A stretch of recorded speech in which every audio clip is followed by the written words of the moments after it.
Hello and good evening, everybody. Welcome to Reinhardt Volunteer Park in beautiful Grants Pass, Oregon. The site for tonight's doubleheader matchup between your Roseburg Dr. Stewarts and the Grants Pass Nuggets. It's another Area 4 League doubleheader for you here tonight. In a span of just about 24 hours, these two teams will meet a total of 4 times. And tonight, the winner of, if somebody can sweep this matchup, we will have a series winner, but we'll wait to see how things play out tonight between the Doc Stewarts and the Grants Pass Nuggets. Tonight, the Docs come in with a 10-5 record. They won their last game as they take Game 2 of last night's doubleheader against Grants Pass, 12-8. The Docs are 4-2 in Area 4 play, tied with Grants Pass, who won the opener last night, 3-2. Grants Pass comes in at 4-2 in Area 4 play, 6-8 overall on the season this year. They, of course, did lose their last game last night. These two teams trying to get the edge on each other and get sole possession of second place in their pocket with a sweep here tonight. It's the home opener for the Grants Pass Nuggets here this evening, and it's a beautiful night down here in Grants Pass in the Rogue Basin. We are looking forward to tonight's matchup. We'll go ahead and take a break here in our pregame show. It's the Supercuts pregame show. Coming up, we'll get a chance to catch up with head coach Jeremiah Robbins, talk about last night's doubleheader against Grants Pass and where he feels like the team is at here as we're getting close to the midway point of the league season. So we'll catch up with Coach Robbins when we come back. It's the Supercuts pregame show in the Steelhead Run Plaza across from Starbucks on Garden Valley Boulevard. Save time and check out styles online at supercuts.com. I'm Joey Keyran. Back after this 2-minute break on CBS Sports Radio 1490 The Score. Season is finally here, but remember, respect the water. Don't swim and don't go in the water if it's under 60 degrees. Swimming in water under 60 degrees is life-threatening. It could cause hypothermia, which means your limbs paralyzed and you can't get out of the water. Each day, the water temperature of the Umpqua River will be posted on kpic.com and kval.com, and in the morning weather on KPIC. Respect the water. Know the temperature. Brought to you by the Respect the Water Safety Committee.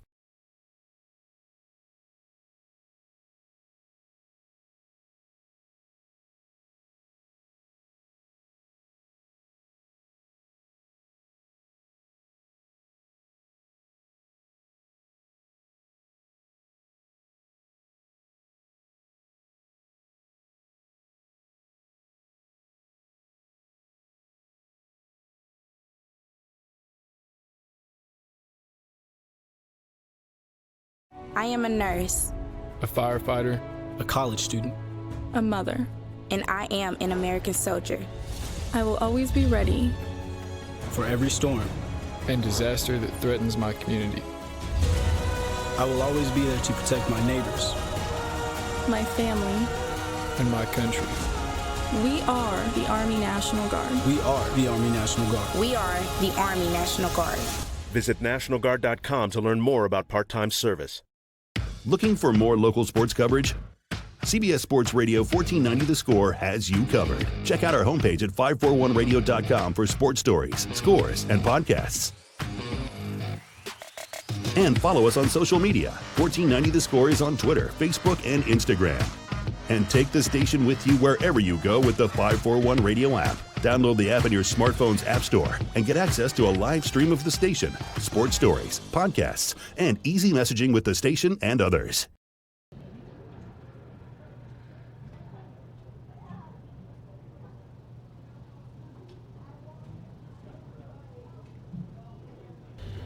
Back here with more of our Supercuts pregame show here on CBS Sports Radio, 1490 The Score, and 541radio.com. We get a chance here in the pregame show as the Doc Stewarts get ready for 2 at Grants Pass today. We talk with Jeremiah Robbins as the Docs get ready to go game 1 coming up here. And Coach, last night a split is never a bad thing, but when you're at home and you got a chance to win in game 1, it kind of feels like maybe one slips through your grasp there.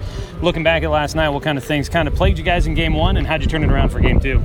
Well, I think just a bit of complacency. We kind of came out and I don't know if we were ready to play, and they got up on us early, but we responded a little bit and then had so many opportunities throughout the game.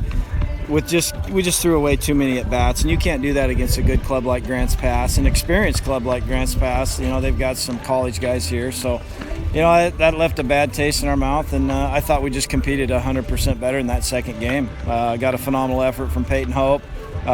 Gave us a chance to win, and we got to clean it up defensively once again. We kind of got snake bit by a couple errors. But, they competed in the batter's box. Anytime you put up 13 hits and score 12 runs, you're happy with that. So it was a better effort mentally. And then tonight you guys get a chance to get right back to it, which we were talking a little bit about it last night after the game, that it's kind of nice for you guys. You don't really get the chance to stop and think about it. You get to roll right into it, and especially after a game where, like you said, put up 13 hits, these guys get to get right back out there and hopefully try and continue what the guys put together in game 2. Yeah, and that's the one thing I like about, when we're in league, our schedule is back-to-back, and we're right back to the fight. So we had a good workout at our facility before we came down, and I think the guys' minds are right, and they're learning and developing about how to play at this level. I mean, it's a new level for a lot of them, and they're just doing a good job. They're coming together as a team and figuring it out. So I'm excited for this. I know it's still fairly early in league play right now, but as you look at kind of the standings and stuff, I'm sure focus more on what's coming up for you guys and looking at where you guys stand and things. But a little surprised. Are you surprised at all about what you've been seeing from other teams so far in league play as things are starting to work out the first time through the league schedule? No, I'm not. I've seen everybody now, so I think our league it's going to come down to the team who can show up every day mentally focused and ready to play. This Grants Pass Club's really good. Don't let their early season kind of fool you. They got an experienced club. They've got some good players, and our league's going to be tough. It's going to be really tough to fight through it, and we're going to fight to be the last one standing. We want to get that league championship, and obviously you got to be ready to play every opponent. There's no weak opponents in our conference. I was looking at some of the numbers here from what you guys have put together here early on, and batting average in the in league play has been pretty good. Have you been happy with, for the most part, on how these guys have been doing in league play? A lot of guys batting over 400 have been putting up some big numbers. Doran Gillespie's really been getting hot as of late. What you've been seeing from these guys, has it really been starting to come along as you guys get into familiar territory with the teams in the area for? I think the big thing is what we're doing in practice and in our hitting sessions. Guys that are really starting to get locked in and investing some time in those cages and on our on-field BP and starting to get a good approach. That's going to come and go. I understand their age and what they're dealing with, but if we can just get a consistent approach and swing at our pitch instead of chasing the stuff, we're going to hit. These guys are a very talented group of kids that they know how to move their barrel, but we just got to teach them how to move their barrel at the right pitch, and they're starting to understand that. Excited with, I didn't know the numbers, but that's exciting. That's good. We want to keep it that way and keep building from there. All right, we look forward to it tonight. Doc Stewart's right back to action as they take on Grants Pass on the road for a doubleheader in league play. That was head coach Jeremiah Robbins there as we get ready for first pitch. This is your Supercuts pregame show. Doc Stewart's getting ready to take on the Nuggets. As we get our countdown on to the first pitch of Game 1 of tonight's doubleheader, we want to let everybody know that the game's back on the radio. We do finally have CBS Sports Radio 1490 The Score back up and running for everybody. So you can tune in to catch the game on the radio like you would normally, the old school style as they like to say it, the terrestrial over-the-air radio. We have that broadcast opportunity available. You can still stream the game if you'd like to listen to the game online. You can do so at 541radio.com or on the 541 Radio app. You can also watch the game streaming live online as well. Head to 541radio.com for the video stream there, or go to 1490 The Score's YouTube channel, subscribe to it, and you'll be able to follow Doc Stewart's baseball all season long with the YouTube broadcast there. You can put it up on your smartphone, your tablet, your computer, or even up on your big screen TV as you watch the game from home. So if you can't make it out on the road with us throughout the season, then there is an easy way to follow the action with us there. If we're at home, we always encourage you to come on out to Legion Field to catch Doc Stewart's baseball. Be a part of the fun this summer as the Doc Stewarts look to try and win an Area 4 championship. Both teams are 4-2 coming into this matchup. While we got a little bit of a break in the action, let's go ahead and take a look at tonight's starting lineups. We'll go ahead and start out with your Cooper's Pest Control starting lineups. Cooper's Pest Control, your locally owned bug assassins with great low rates. Give them a call at 673-0363. For the Doc Stewart's, the visiting team tonight, 10-5 overall. Head coach Jeremiah Robbins, the third-year head coach. He will start out with Caden Johnson at the top of the lineup, starting at shortstop. At catcher, it is Spencer Six batting second. In right field, Jordan Gillespie had a grand slam in Game 2 last night. He'll bat third, playing in right field. At first base, batting cleanup is Jonathan Stone. In center field is Jet Black, hitting fifth. Batting sixth and playing at third base will be Jay Stoffel. At the DH position will be Cody Johnson, hitting seventh in the lineup for the Ducks, batting for starting pitcher Cade Meisner. In the eighth spot is the left fielder Drake Bourgeois, and batting ninth, playing at second base, is Jacob Luther. That's your Cooper's Pest Control starting lineup for the Roseburg Dr. Stewarts. On the other side, for the Grants Pass Nuggets, 6-8 on the season. Jeff Weiss in his first year leading the Nuggets. His starting lineup will have Tyler Rund in the DH position, leading things off, batting for starting pitcher Andy Lacey. Batting second, starting at shortstop, is Nick Bastendorf. Colby Dinkle is the center fielder. He'll bat third, followed by Peyton Calabro, the left fielder, batting cleanup. In the fifth position, it's Sean Tobin, the starting second baseman. At third base, Cade King will hit sixth. Ike Gilliland, the catcher, will bat seventh. Hitting eighth and starting at first base is Braden Bellum. And the right fielder, Peyton Anhorn, will round out the starting nine for Coach Jeff Weiss. That is your Cooper's Pest Control starting lineups for tonight's matchup between the Docs and the Nuggets. Cooper's Pest Control, your locally owned bug assassins with great low rates. Give them a call at 673-0363. Excited to have the game back on the terrestrial radio for you folks, so hopefully you enjoy tonight's broadcast of Doc Stewart's Baseball on the AM dial 1490, and wherever else you might be listening to tonight's action, we appreciate you tuning in for Doc Stewart's Baseball on the road at Reinert Volunteer Park. Tonight's game is brought to you by our friends at Pepsi and Bigfoot Beverages of Roseburg. Pick up a delicious, refreshing Pepsi today. They're announcing the teams down on the field. We'll have our final break of the Supercuts pregame show and come back with first pitch here in just a moment. Doc Stewart's wearing their blue tops, the pullover tops with Roseburg across the chest in orange. Numbers on the front and the back in orange as well. The gray trousers for the Docs tonight. Blue stirrups, blue calves with the orange R on the top as well. For the Nuggets tonight, they'll be wearing their dark navy blue tops with the red numbers on the back and outlined in silver. They've got the white trousers with the stripes down the side. The stirrups worn high. They've got the horizontal red and white stripes on the navy blue stirrups, and they've got the two-tone caps with the red bills, navy caps, and I believe it says GP on the front of their hats as well. That is your uniform description as we wrap up the Supercuts pregame show. Supercuts in the Steelhead Run Plaza across from Starbucks on Garden Valley Boulevard. Save time and check out styles online at supercuts.com. First pitch is right around the corner. We'll take a 2-minute break and come back as we begin Game 1 of tonight's doubleheader here on 541radio.com and on CBS Sports Radio 1490 The Score. Season is finally here, but remember, respect the water. Don't swim and don't go in the water if it's under 60 degrees. Swimming in water under 60 degrees is life-threatening. It could cause hypothermia, which means your limbs paralyzed and you can't get out of the water. Each day, the water temperature of the Umpqua River will be posted on kpic.com and kval.com, and in the morning weather on KPIC. Respect the water. Know the temperature. Brought to you by the Respect the Water Safety Committee. It's easy to spot people who participated in high school sports and activities. Right on time. They learned important lessons like leadership, teamwork, respect. Hey, our meeting moved to 10. We'll be ready. Values that last a lifetime. We need to focus on 3 factors. Support high school sports and activities in your community. When kids take part, they get set for life. At Brook Communications, our job is to get results for your business, period. We can take your story and tell it to the people you want to reach in a way that compels first-time clients to become repeat customers. We get them through your door so you can do what you were meant to do. Proclaim your sales message to the largest audience of any media company in Douglas County. Brook Communications dominates through the power of 5 radio stations and 541radio.com. Results amplified. Locally owned. Brook Communications. What rhymes with great? Participate. Where does greatness start? Here, in the classroom. On the stage. In the pool. On the field. Where will your greatness take you? To better grades. To more friends. Yeah! Be great. Participate.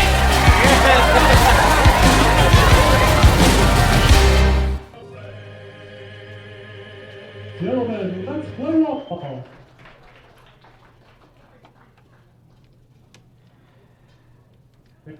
Back here on a beautiful summer night in Grants Pass at Reinert Volunteer Park. Doc Stewart's getting ready for game one of a doubleheader against the Grants Pass Nuggets.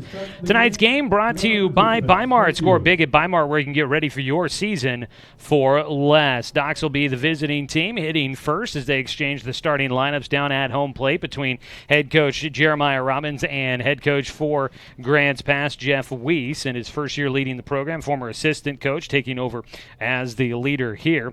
Down here in Grants Pass today, talking about the weather, 75 degrees and sunny down here today. So it's going to be a beautiful night for some baseball as we make our way towards the end of it. We could be cooling down just a bit down to the low 60s for our final temperature at the end of the night. But the Doc Stewart's looking to stay hot after winning game 2 yesterday, 12-8 against Grants Pass. In that game, Doc Stewart's putting up 13 hits, including a grand slam from Doran Gillespie, who went 4 for 4 yesterday, had a double, 2 singles, and a grand slam as he continues his hot hitting in league play. Doran Gillespie right now batting .478 in Area 4 play with 13 RBIs, 6 extra base hits, 2 doubles, 1 triple, and 3 home runs for the Doc Stewart's in Area 4 play. Doc Stewart's as a team come in batting .308 this season, and they will look to try and keep that going. The pitching has had its moments when things haven't quite gone their way. They come in with an elevated ERA at 5.21.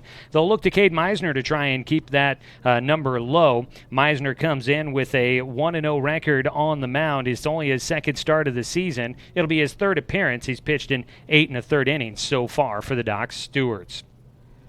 On the other side, it'll be Andy Lacey that will be the starting pitcher for Grants Pass. And Lacey is a Crater product, graduating class of 2020. He'll be a senior coming up next year. Andy Lacey, a right-handed thrower, a left-handed batter. But he'll be on the mound to start out game 1 of tonight's doubleheader, as these two teams will meet for the 3rd and 4th time this season, all in a matter of less than, probably 30 hours is going to be probably the 4 games in 30 hours for these two squads after meeting last night in Roseburg at Bill Gray Stadium at Legion Field for a doubleheader just less than 24 hours ago.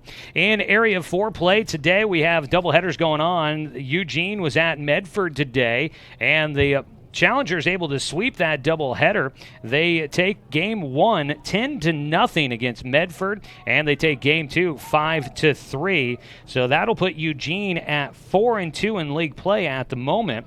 They are tied now with Grants Pass and the Doc Stewarts, but those two teams obviously getting ready to play. Eugene with the 2 wins improves to 11-7 on the season. Medford surprisingly drops to 2-6 in Area 4 play. They are now 7-13 overall this season as they fall further behind. Also coming up tonight, you've got Willamette Valley at Klamath Falls. Their doubleheader getting started right about now down there at Kiger Stadium as the Titans look to stay undefeated in Area 4 play. They take on Klamath Falls, which is looking for its first win in Area 4 play, currently sitting at 0-6. Also going on, it got started at 4 o'clock. Dr. Randalls are hosting the single-A Grants Pass team tonight. They started game 1 at 4 o'clock there at Legion Field. We'll try to get some updates on what's going on for the Dr. Randalls coming up throughout tonight's broadcast here on The Score.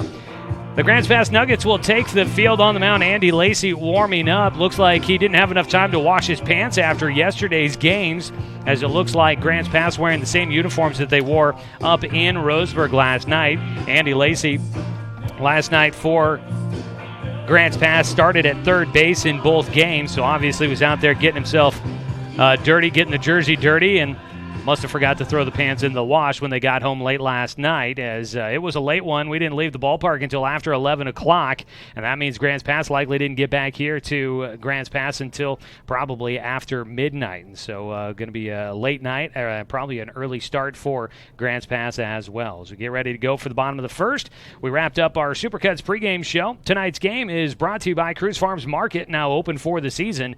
Don't forget the pie. Joey Keyran here with you, back in the studio. Cruz Ibanez running things on the radio side. And a reminder, we'll continue to tell you because we are excited about it. Doc Stewart's Baseball and 1490 The Score back on the radio after a bit of a hiatus with some technical issues at our transmitter site. We've gotten some things fixed, and we hope that they will stay on the air as we get 1490 The Score back up and running to be able to bring you the radio broadcast opportunity there on your terrestrial radio. Getting ready to go. Top of the first inning. Leading things off is going to be Caden Johnson. Johnson coming in, batting .370 this season. He has a hit in 13 of 15 games so far this year for the Doc Stewarts. On the mound, Andy Lacey getting ready for the first pitch. Out of his windup, the righty will kick and fire in, and Johnson going after the first pitch. Skies it high in the air into the sun into left field, but there to make the catch is Peyton Calabro for the first out here in the top of the first. One away, and Spencer Six will come up to bat next for the Doc Stewarts. So Andy Lacey getting an out on the first pitch of the ball game. That's always a nice thing for a pitcher.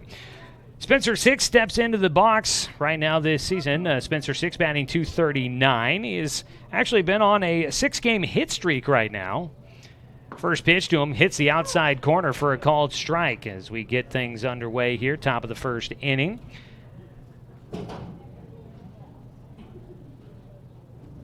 Nice crowd showing up. Nice breeze, it looks like, going right to left across the diamond, blowing out to left field where it's 321 down the line. 358 to the alley and left. And I believe that says 390 out to center field here at Reinert Volunteer Park. The ball can fly out of here. I've definitely seen quite a few home runs at this ballpark in the past. The 1-1 is outside for a 2-1 count now for Spencer. Yeah, 390 to center field. There are a few holes in the fence out there. That'd be interesting to see if somebody can put a hole-in-one out there. Another pitch misses for a 3-1 count now for Spencer Six. Ahead in the at-bat against Andy Lacey with one out and nobody on top of the first. On the outside corner, Lacey will catch a strike for a full count.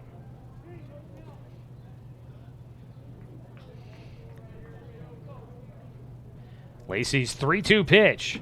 Low and outside for ball 4 as Spencer Six will draw his 12th walk of the season. First base runner on for the Doc Stewarts. 1 on, 1 out. Up next, Doran Gillespie will come up to bat. He has been hot at the plate. The batter, right fielder Doran Gillespie mentioned batting .478 in Area 4 play. On the season as a whole, Gillespie has brought his average up to .321. Started out a little bit slow, but he has been coming on as of late, batting with a slugging percentage of .661. His throw over to first base to check on Spencer Six.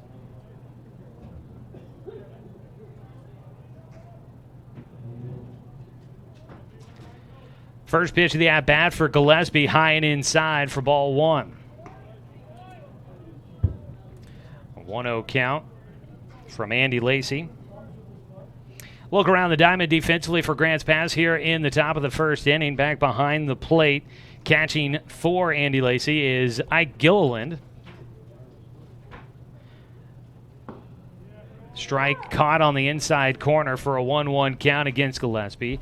First base, Braden Bellum out at second. Sean Tobin, Nick Bassendorf at short, and Cade King at third for the Nuggets. In the outfield from left to right, Peyton Calabro, Colby Dinkle, and Peyton Anhorn, your starting lineup defensively for the Nuggets. A breaking ball finishes in the dirt against Gillespie, gives him a 2-1 count. Docs had a big night last night, but so did Grants Pass. So you could say that Doc's leading 8-1. You thought they'd cruise to a victory. The Nuggets put up 7 runs in 1 inning to tie the game at 8-8.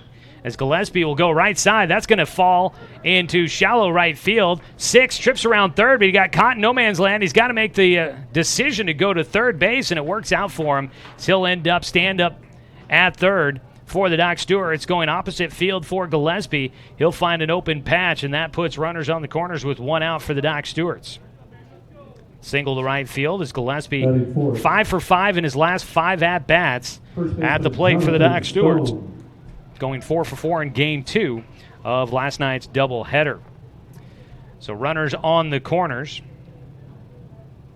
And up next is going to be Jonathan Stone. Stone has been batting pretty well in league play as well. That was the first hit of the game for the Docs, by the way, for Doran Gillespie. Lacey's first pitch to Stone. Check swing, and he fouls it off at the plate. An 0-1 count. Jonathan Stone this season. He comes in batting .333 on the year, but in league play, he has a team high. Well, actually, just overall, he's got a team high 8-game hit streak going right now, and he's batting .435 in Area 4 play with 5 doubles. As a throw over to first to check on Gillespie, back in with a head-first slide. Stone with those long legs, it's deceiving with a guy so big. He's deceiving with how fast he is. And he's able to get to second pretty quickly a lot of times. His 0-1 pitch fouled off down the third base side. Gives him an 0-2 count with a couple of foul balls so far against Andy Lacey. Doran Gillespie out at first base right now after his one-out single. At third base, Spencer Six after drawing a one-out walk. Doc's trying to take the early lead against the Nuggets here, top of the first. Stone with the 0-2 pitch coming up from Lacey. Kicks and fires. Swing and a miss. Strike 3. Stone will go down with the punch-out. 2 down for Jonathan Stone. Strikeouts have not happened too often, only his 8th of the season. Went chasing after some high heat on that pitch. Could not catch up on the high inside delivery. Lacey now has 2 down, and he'll face Jet Black with runners on the corners. Jet, we talked about it with Coach Robbins in the pregame. A lot of guys hitting really well in Area 4 play. Jet Black right now hitting .412 in Area 4 play. First pitch for the righty Lacey. No, he throws over to first base to check on Doran Gillespie. 2 down, runners on the corners for the Docs, top of the first as they look to strike first, but they've got to do it with a 2-out rally. They have done that quite a bit lately, it seems. First pitch for Jet. Breaking ball hits on the inside corner for strike 1. The pitching placement on that delivery from Andy Lacey. Right on the inside corner. Jet watching it go by. Another pickoff throw to first base for Lacey. No tag applied by Braden Bellum over there, as already back to the bag was Doran Gillespie. Spencer Six takes a lead at third. Gillespie has not really shown any thoughts of trying to take off for second with runners on the corners. The 0-1, he's running this time. The pitch is in the dirt. No throw down to second for Gilliland. He pump faked, trying to catch Spencer Six sleeping at third. Does not work. It's a 1-1 count at the plate for Jet Black, and now 2 men in scoring position. A base hit could get the Docs on top with a crooked number here in the first. Stolen base for Gillespie puts him into scoring position. 6 at third base. 2 down. Jet Black waits. His 1-1 pitch. Right back up the middle. Slow roller through the infield. Backhanded by Tobin, and his throw to first. Bellum stretches for the out. That'll wrap things up.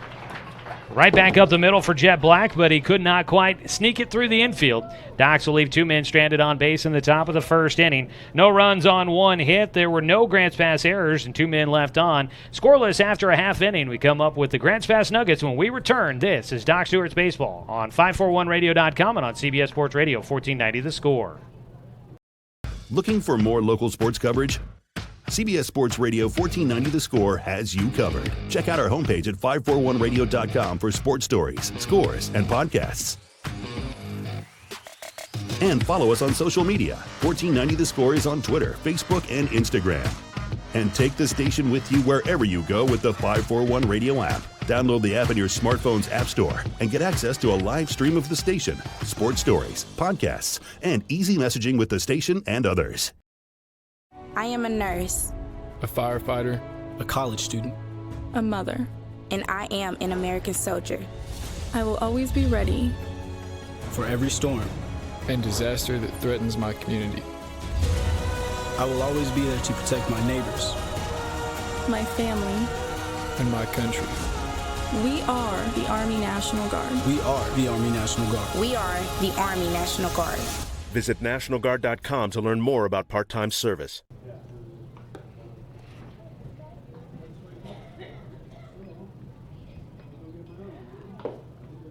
Bottom of the first inning, Doc Stewart's baseball tonight brought to you by Cruise Farms Market, now open for the season. Don't forget the pie. Doc's in a 0-0 ball game so far against the Grants Pass Nuggets after they go down without a run in the top of the first, leaving 2 men in scoring position. Tyler Rund will lead things off for the Nuggets. Rund, Bastendorf, and Dinkle, the top 3 hitters for the Nuggets. They will face off against Cade Meisner on the mound. Mentioned Meisner, a 1-0 record this season. He comes in with a 5.04 ERA. 7 strikeouts and 2 walks in 8 1/3 innings worked. And this is his second start of the season.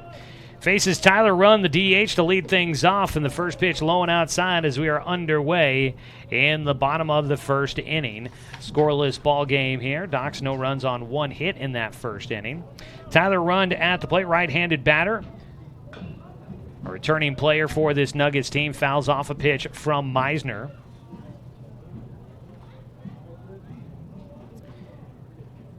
Tyler Rund, a first-team all-conference selection in the Southwest Conference for Grants Pass back in 2018. Spent last year at Yakima Valley Community College.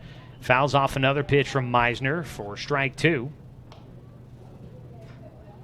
Last year, played in 20 games for Yakima Valley, had a 190 batting average, 12 RBI, 5 doubles during the season. 1-2 pitch is outside in the dirt. 2-2 the count now for Rund. We'll run around the diamond defensively for the Doc Stewarts here in the bottom of the first inning. The big man Meisner out on the mound from Sutherland High School. Winds and fires his 2-2. It's a slow hopper through the left side. Jay Stoffel will get it, and he'll fire to first to retire Tyler Rund for the first out. 5-3 the put out to retire 1. Up next will be Nick Bastendorf. From Crater High School, number 10, Bastendorf, the starting shortstop for this Nuggets squad. Bastendorf yesterday was 1 for 7 in the doubleheader against the Doc Stewarts. He did score twice and had an RBI. He bats here with nobody on and 1 away. Meisner's first pitch didn't look like it missed by much, but it's just outside the strike zone for a 1-0 count. Nick Bastendorf, graduating from Crater High School in 2018, went to Lynn Benton Community College. Did not find any record of stats for him last year, assuming he redshirted, as he'll take a strike for a 1-1 count. Bastendorf listed at 6 foot, 160 pounds. A 1-1 pitch to him. He pulls that one down the left field line. It'll drop fair. Drake Bourgeois will get there, sends it back in. Bastendorf going to be held to a long single down the left field side. And the Nuggets will get their first hit of the evening. Bastendorf on at first with 1 away.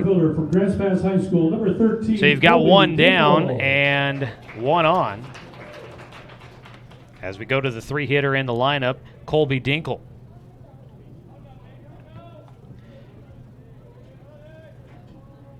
Dinkle, a right-handed batter, swings at the first pitch and fouls it into the netting over on the first base side, where the Grants Pass Nuggets will occupy the dugout. They switched things up on us this year. Docs are normally on the first base side. I went over there to do some interviews and walked into the wrong dugout as a pitch low for a 1-1 count. Docs over on the third base side here tonight.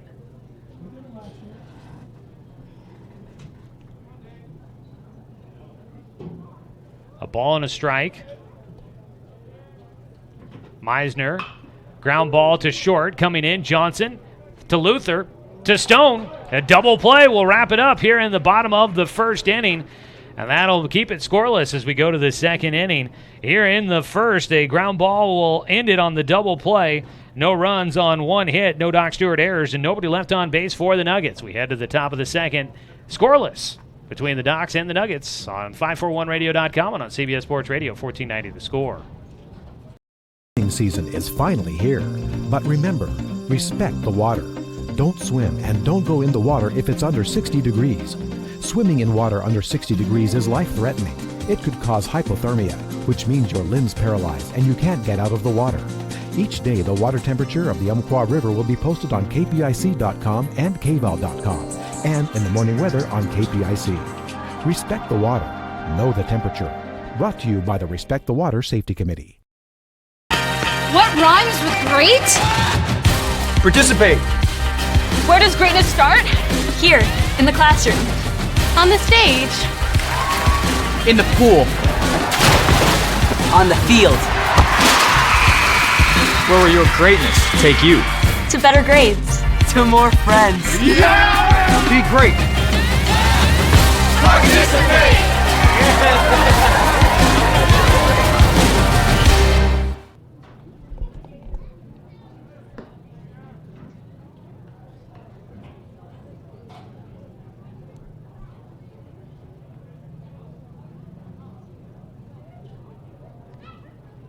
Top of the second inning, Doc Stewart's baseball today, brought to you by Cascade Community Credit Union, belong to Douglas County.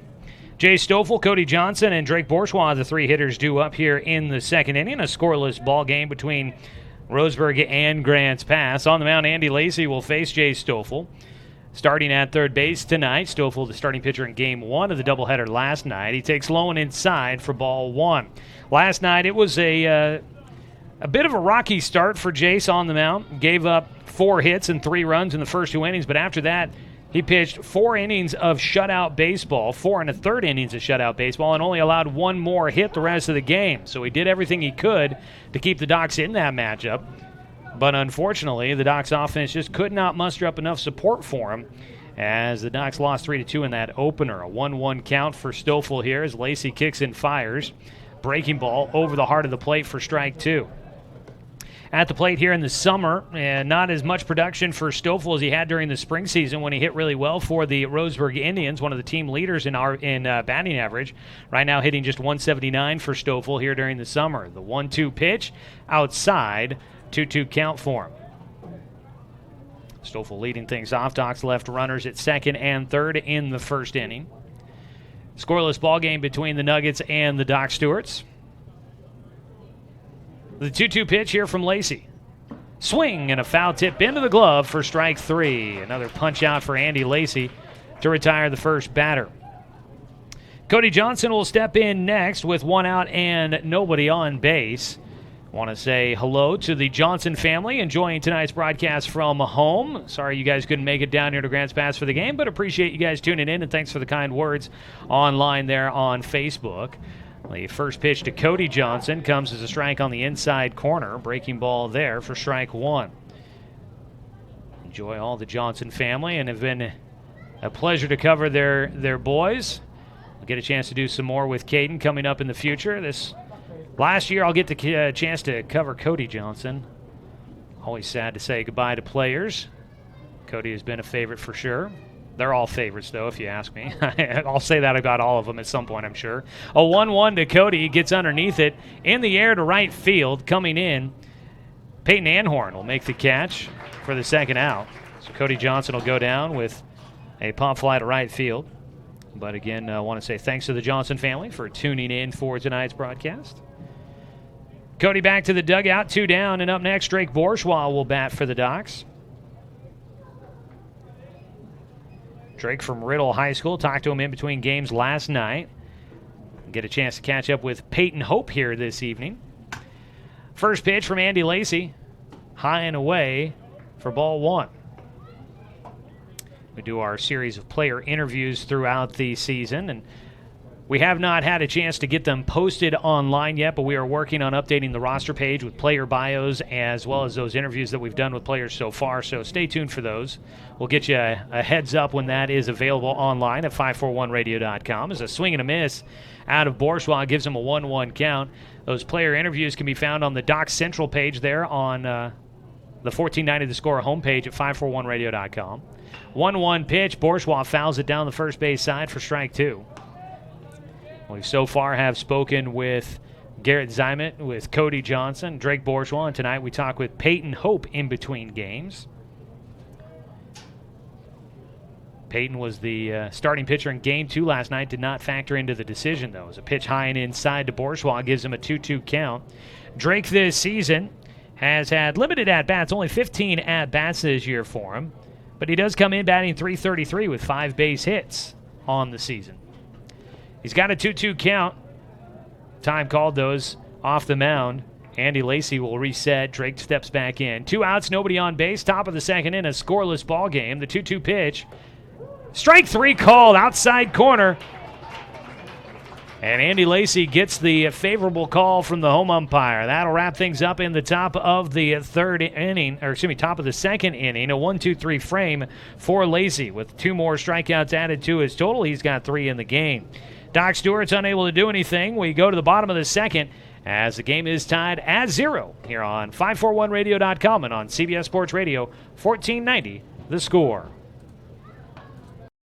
At Brook Communications, our job is to get results for your business, period. We can take your story and tell it to the people you want to reach in a way that compels first-time clients to become repeat customers. We get them through your door so you can do what you were meant to do. Proclaim your sales message to the largest audience of any media company in Douglas County. Brook Communications dominates through the power of 5 radio stations and 541radio.com. Results amplified. Locally owned. Brook Communications.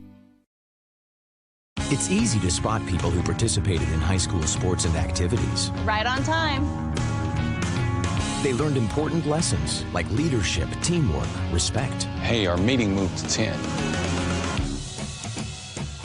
We'll be ready. Values that last a lifetime. We need to focus on 3 factors. Support high school sports and activities in your community. When kids take part, they get set for life. The batter is left fielder Peyton Calabro. Peyton Calabro will lead things off for the Grants Pass Nuggets here in the bottom of the second. A 1-0 pitch from Cade Meisner hits the outside corner for a strike. 1-1 the count. Our score, 0-0. Both teams with 1 hit so far as we are in the bottom of the second. A check swing foul ball down the first base side for Calabro. Peyton Calabro starting in left field. From Grants Pass High School, graduating here in the class of 2019, a 2-time first-team All-Southwest Conference infielder for the Cavemen during the spring. He'll line one into right field. That'll get down. Takes an awkward hop in the grass. Heading for second. The throw goes all the way to the bag, but it's offline. And it's a stand-up double for Peyton Calabro to lead things off here in the second against Cade Meisner. So man in scoring position for the first time tonight for the Grants Pass Nuggets. Ground ball into a double play ended things in the first before they could get a man to second or beyond. So 1 on with nobody out to lead things here in the bottom of the second in this scoreless ball game. Up to bat, squaring to bunt. It goes third base side. That could be a base hit, trying to barehand it. Cade Meisner can't play it cleanly, and it'll be a base hit for Sean Tobin on the bunt single. He threw it third base side, and Meisner fell off the mound going towards the first base side. And so he was a bit out of position to try and field third base side. And Tobin will find his way on base to put runners at first and third. Cade King will bat starting at third base here this evening. He hits with runners on the corners and nobody out. An opportunity to put the Nuggets in front here early. A scoreless ball game so far. Doc's threatened in the first. Now the Nuggets getting their best scoring opportunity coming up here in the bottom of the second. First pitch to Cade King was low and outside for ball 1. A breaking ball from Meisner. Behind the plate, Spencer Six has been doing a nice job of throwing runners out. We'll see if he gets an opportunity to do so here with Tobin on at first. Meisner will throw over that direction to check on the runner. Well, good news from Roseburg there down at Legion Field. The Roseburg Dr. Randalls, the Crowns hosting single-A Grants Pass tonight. They win game 1 of that doubleheader. It's another throw to first base. Stone applies the tag, but not in time. Dr. Randalls get a 7th-inning comeback as they win 11-10 on top of Grants Pass earlier tonight. 4 runs in the bottom of the 7th to come back for the 11-10 victory for the Crowns. A throw to first! Not in time. They had him leaning at first base. Tobin almost picked off. Nice pickoff throw there by Meisner. Just a split second behind. Meisner has only thrown 1 pitch so far to Cade King. He'll deliver this time, and it's in the dirt again. A 2-0 count. Cade King from Grants Pass. He is headed to Lynn Benton Community College coming up next year. His 2-0 pitch from Meisner. Runner going. That ball in the air. Could be playable. Having to head back to first will be Tobin. And the ball drops. Got to get the play to second for the out there. Now they got the runner off the bag at third. They throw to third. The tag applied. They've got the out there. And the Docs will get a double play on the pop fly dropped on the infield. That did not work out for the Nuggets. It works out well for the Docs. Some base running mistakes there. Peyton Calabro caught off the bag at third. High School, number 5, Ike Gilliland. 2 down. So Cade King will be on at first with the infield pop-up. Sean Tobin forced out at second for the first out. So the Docs get a double play, and they find themselves with a little bit of breathing room here in the bottom of the second after the Nuggets got the first 2 runners on base.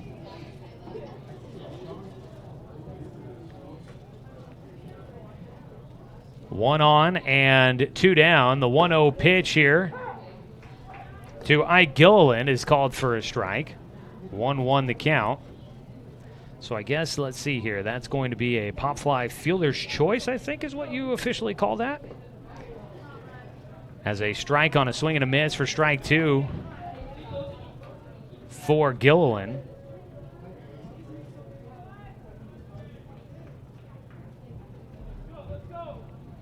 So a 1-2 count, swing, he grounds it to third. It's knocked down by Stoffel. His throw to first, not in time, and it gets away. Nobody backing up the play. And the Nuggets will have runners in scoring position as Stone tracks that one down near the bullpen for Grants Pass down the first base side.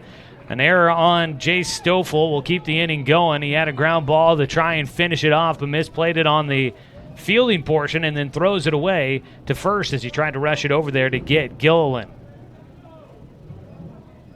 And up to third goes Cade King. High School, number 18, Braden Bellum. So runners at second and third now with 2 down. Braden Bellum will bat. First pitch, strike 1.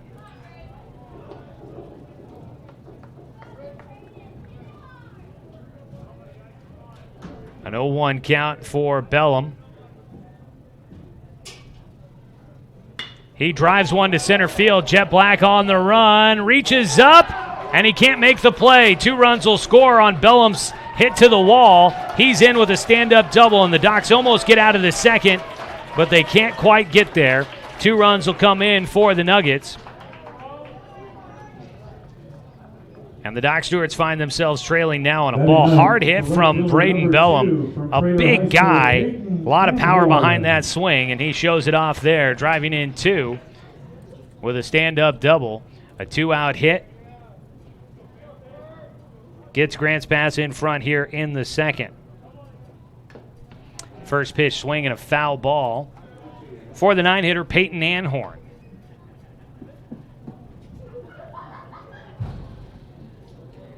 So those are a couple of unearned runs against Meisner. Pitch in the dirt. Evens it up at a 1-1 count here for Anhorn, the 9-hitter.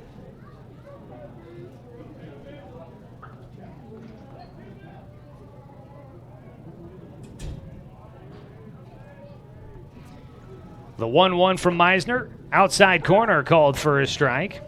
Peyton Anhorn from Crater High School. He'll be graduating in 2021, just a sophomore this last school year. Earned second-team all-conference honors in the Midwestern League.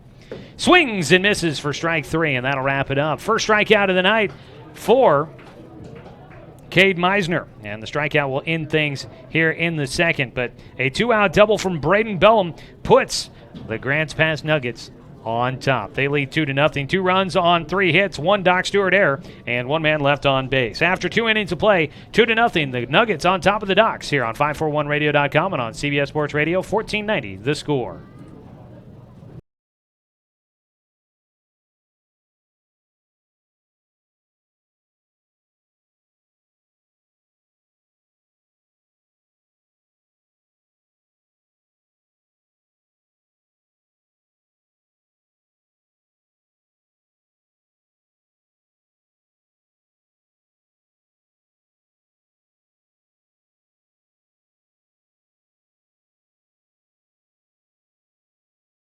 The innocence of youth.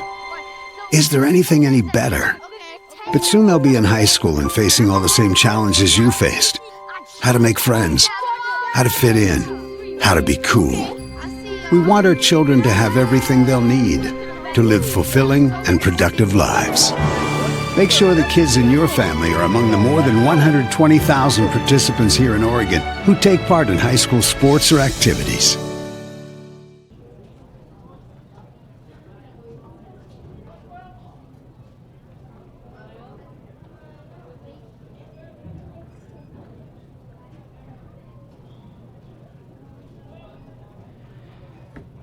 Top of the third inning, Doc Stewart's trail 2-0 against the Grants Pass Nuggets. Doc's Baseball brought to you by Fisher's Hearth and Home, serving Douglas County for over 30 years with the largest selection of wood, gas, pellet, and electric stoves and fireplaces.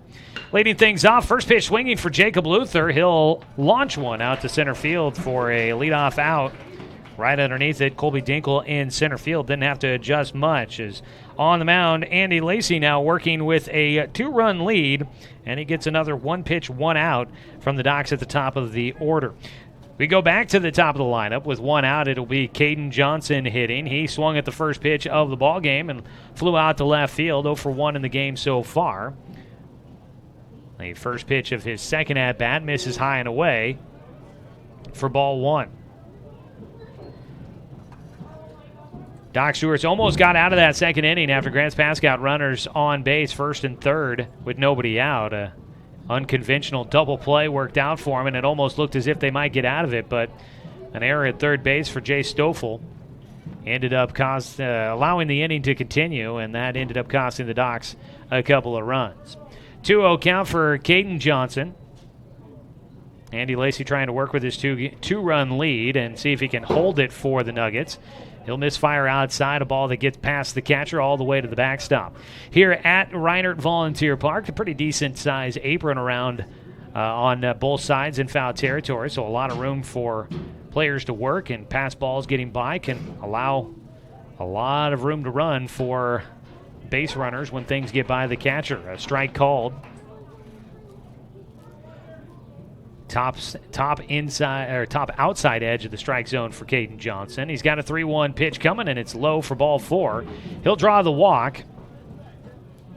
And Caden Johnson will get on base for a first time. That's the second walk issued by Andy Lacey. Doc Stewart's with just 1 hit so far in the ballgame. That was Doran Gillespie in the first inning, but he was left stranded at second base. Spencer Six got on with a walk in that first inning. He was left at third. 1 out, 1 on, top of the third inning.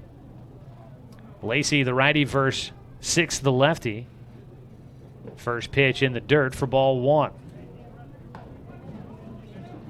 Doc Stewart's will have Wednesday and Thursday off before they're back to action on Friday. The Hayesville Hammers going to be coming to Legion Field for a non-league doubleheader. Throw over to first base to check on Caden. He's back in safely. It'll be a bit of a throwback for you coming up on Friday. We'll welcome in former Doc Stewart's voice, Dan Bain, behind the microphone for a little bit of a throwback. I've got a vacation day coming up. Pitch low and inside to Spencer for a 2-0 count. Dan will fill in for us. He'll have the call of that doubleheader there from Legion Field coming up Friday night. We plan to have the video coverage for you as well as the radio broadcast. Josh Nelson going to be helping out producing the video side of things there for us on Friday. So it'll be business as usual, just an old familiar voice back behind the microphone for you on Friday. I'll be back for the single game against Klamath Falls on Saturday. A pitch high for a 3-0 count now against Spencer Six.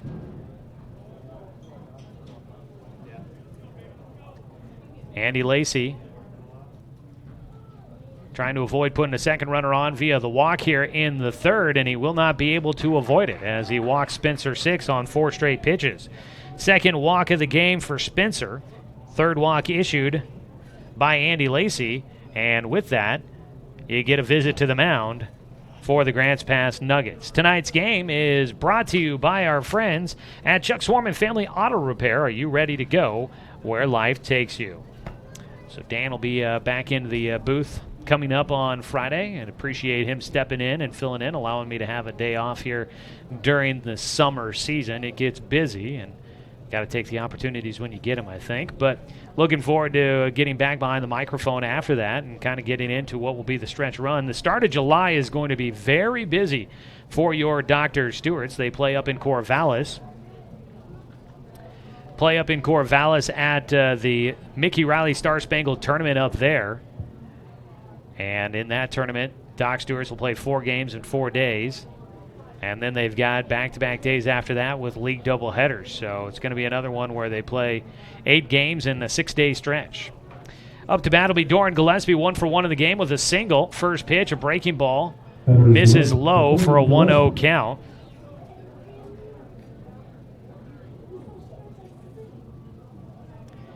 Andy Lacey with a 2-0 lead, but he's put 2 runners on base so far here in the 3rd inning. Pitch outside for Gillespie. Misses for ball 2. And it has been a struggle to find the strike zone so far here in the 3rd. 2 walks issued so far for Lacey, and he's fallen behind 2-0 against Doran Gillespie. On the inside corner for a called strike. And finding the strike zone for the first time in 7 pitches. Lacey has a 2-1 count against Doran. Doran had that opposite field single out to right field, his first time up in the 3rd. The 2-1, he gets around on it, fouls it off for a 2-2 count.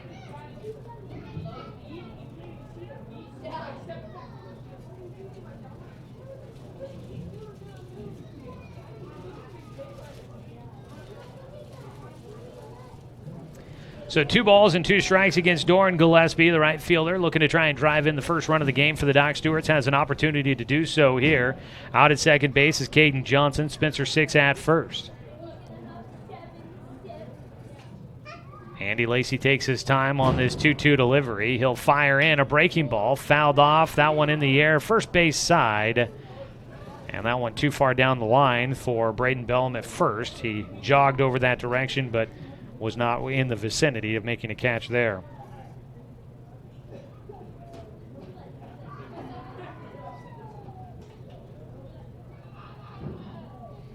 So we'll do the 2-2 pitch again. Lacey checking on Johnson out at second. Now kicks to the plate, and that one off the helmet for Doran. Bounces all the way to the netting behind home. It just glances off the top of the dome. Doran reaching at his helmet. They didn't get him too squarely down there. The umpire will check on him, but that was quick. And down to first base goes Doran Gillespie. And the Doc Stewarts have the bases loaded with just 1 out. 2 walks and a hit by pitch have loaded him up for the Docs. Jonathan Stone, the cleanup man, will bat. Stone struck out in the first inning, trying to redeem himself here. First pitch. Check swing on a high fastball, and he takes for ball 1. Bases loaded. Prime opportunity for the Doc Stewarts to get on the board, trailing 2-0 here in the top of the 3rd inning. So far this season for Jonathan Stone, has 16 RBIs. He'll take on the inside edge, and it misses just by a little for a 2-0 count. 16 RBIs so far this year for Stone, and that is second most on the team behind Doran. High and inside for ball 3, and he could pick up an RBI with another ball. Bases loaded, a walk drives in a run.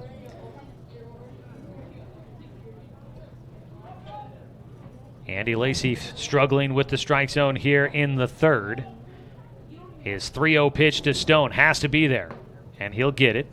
Inside corner, thigh high for strike 1. Now Stone with a 3-1 count. He'll have the green light, most likely to swing away, try and see if he can drive in a couple. The 3-1. Outside, called for strike 2 on that outside corner. Had a little bit of run back over the plate on the outside corner. Looked like it was heading way outside, but came back in for Lacey, and he's fought his way to a 3-2 pitch. With 1 out, runners will not be going on the pitch of the plate. The 3-2, Stone takes high for ball 4, and that'll drive in a run for the Doc Stewarts. 2-1, they cut the deficit in half. 3rd walk issued by Lacey here in the third inning. Stone will pick up the RBI, his 17th on the season. Caden Johnson comes in to score. Spencer Six goes to third, and Doran Gillespie out to second. Visit out to the mound for catcher Ike Gilliland. Have a quick word with his pitcher. Docs have not gotten a hit here in the third inning.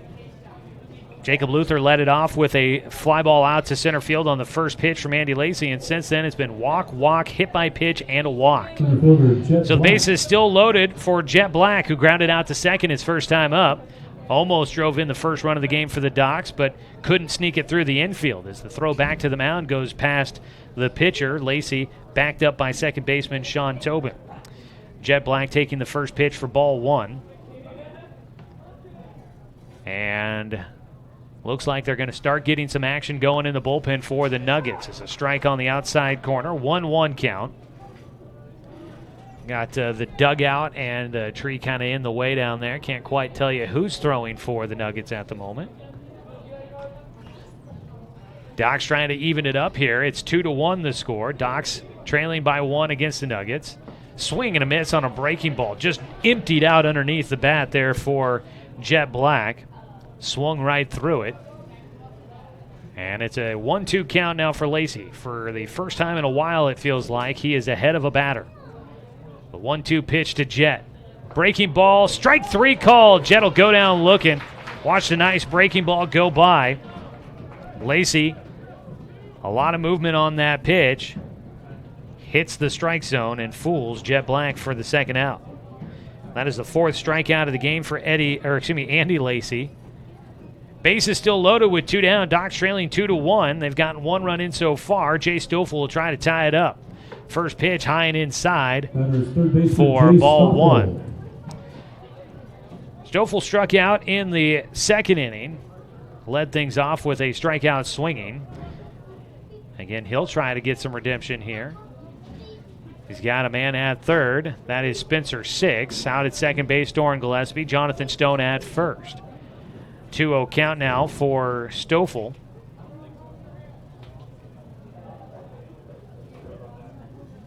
The pitch from Lacey misses inside. The count will go to 3-0. And the Docs have already gotten 1 run on a bases-loaded walk.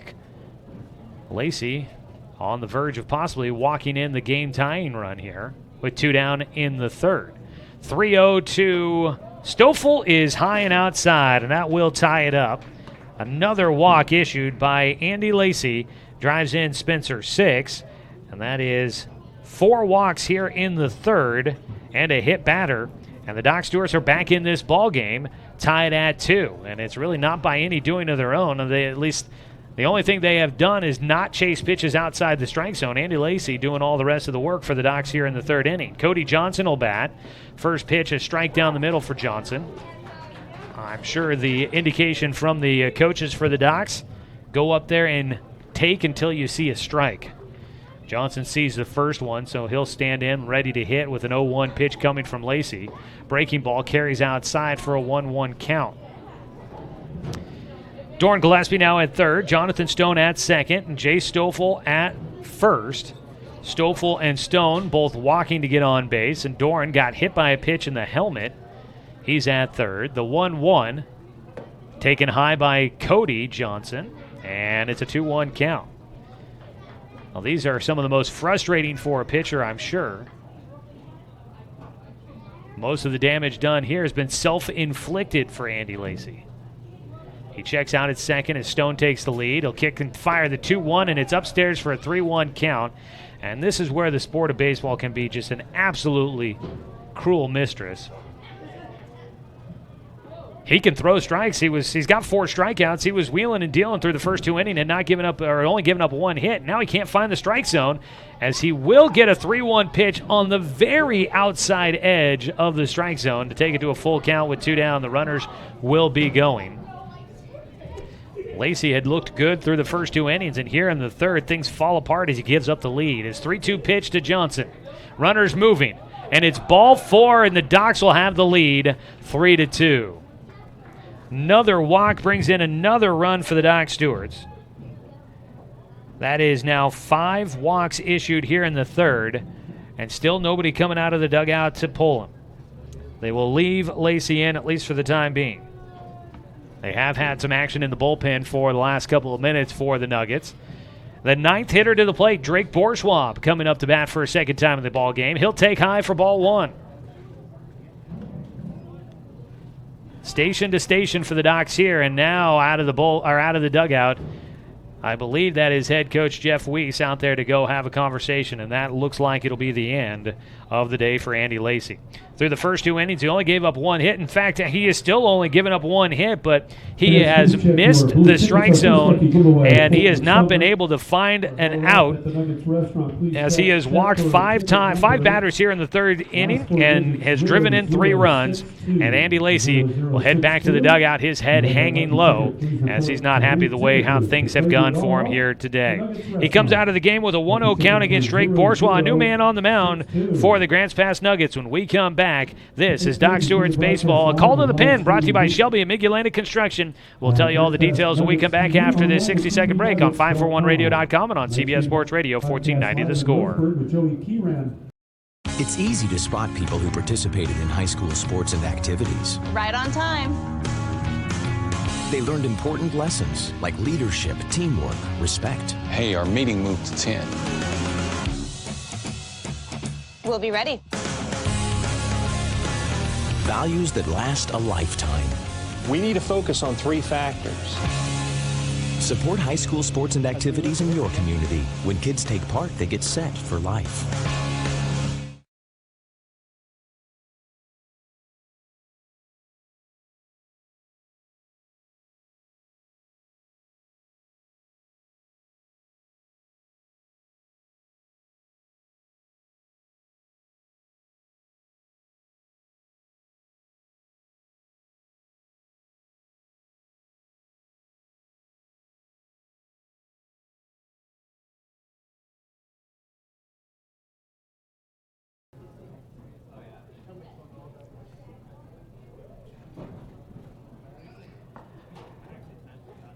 The Grants Pass Nuggets, trailing now 3-2 against the Doc Stewarts, have made a call to the pen, brought to you by Shelby and Migulana Construction, your local leaders for any project, big or small. 30 years of quality, affordable work. Call Shelby and Migulana or visit their website, webuildhouses.com. Andy Lacey exits the game after 2 2/3 innings.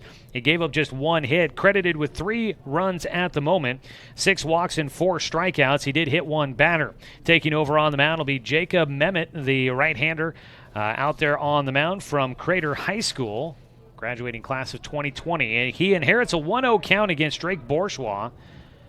At the plate with the bases loaded and 2 down. Bourgeois, first pitch on the inside corner, called for strike 1. Bourgeois struck out looking in the 2nd inning against Andy Lacey. He'll try to get a hit here to see if the Docs can add some more to their lead. He is the 9th hitter to the plate here in the 3rd. He lifts one out towards left field. On the run is Peyton Calabro. That's over his head to the wall. It's going to drive in at least 2. They've got the runner around 3rd. Cody Johnson heading to the plate. The throw. He got there just in time. He doesn't slide, but he steps on home just in time before a tag from Ike Gilliland. And the Docs will score 3 on a 2-out double by Drake Bourgeois that carries all the way to the wall in left. Peyton Calabro could not get to it. It goes over his head, and Bourgeois will put the Docs on top big, up now 6-2 over the Nuggets. And that'll bat through the lineup now for the Doc Stewarts. Up again for a second time here in the inning is Jacob Luther. He flew out to center field on the first pitch he saw from Andy Lacey to start the inning, committing the first out. He'll come up here trying not to commit the 3rd out as well. So 3 runs driven in by Bourgeois. Docs lead 6-2.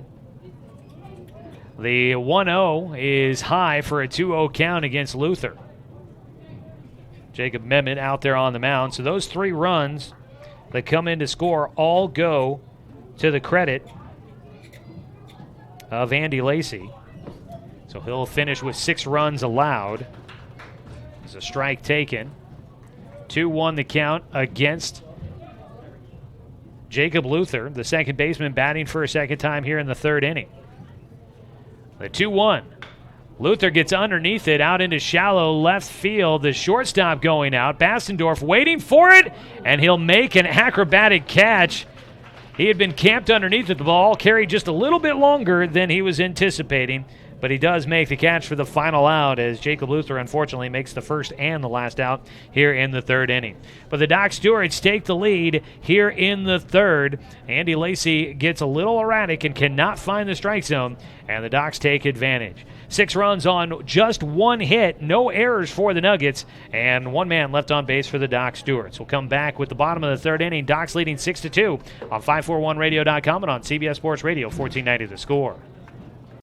Season is finally here, but remember, respect the water. Don't swim and don't go in the water if it's under 60 degrees. Swimming in water under 60 degrees is life-threatening. It could cause hypothermia, which means your limbs paralyzed and you can't get out of the water. Each day, the water temperature of the Umpqua River will be posted on kpic.com and kval.com, and in the morning weather on KPIC. Respect the water. Know the temperature. Brought to you by the Respect the Water Safety Committee.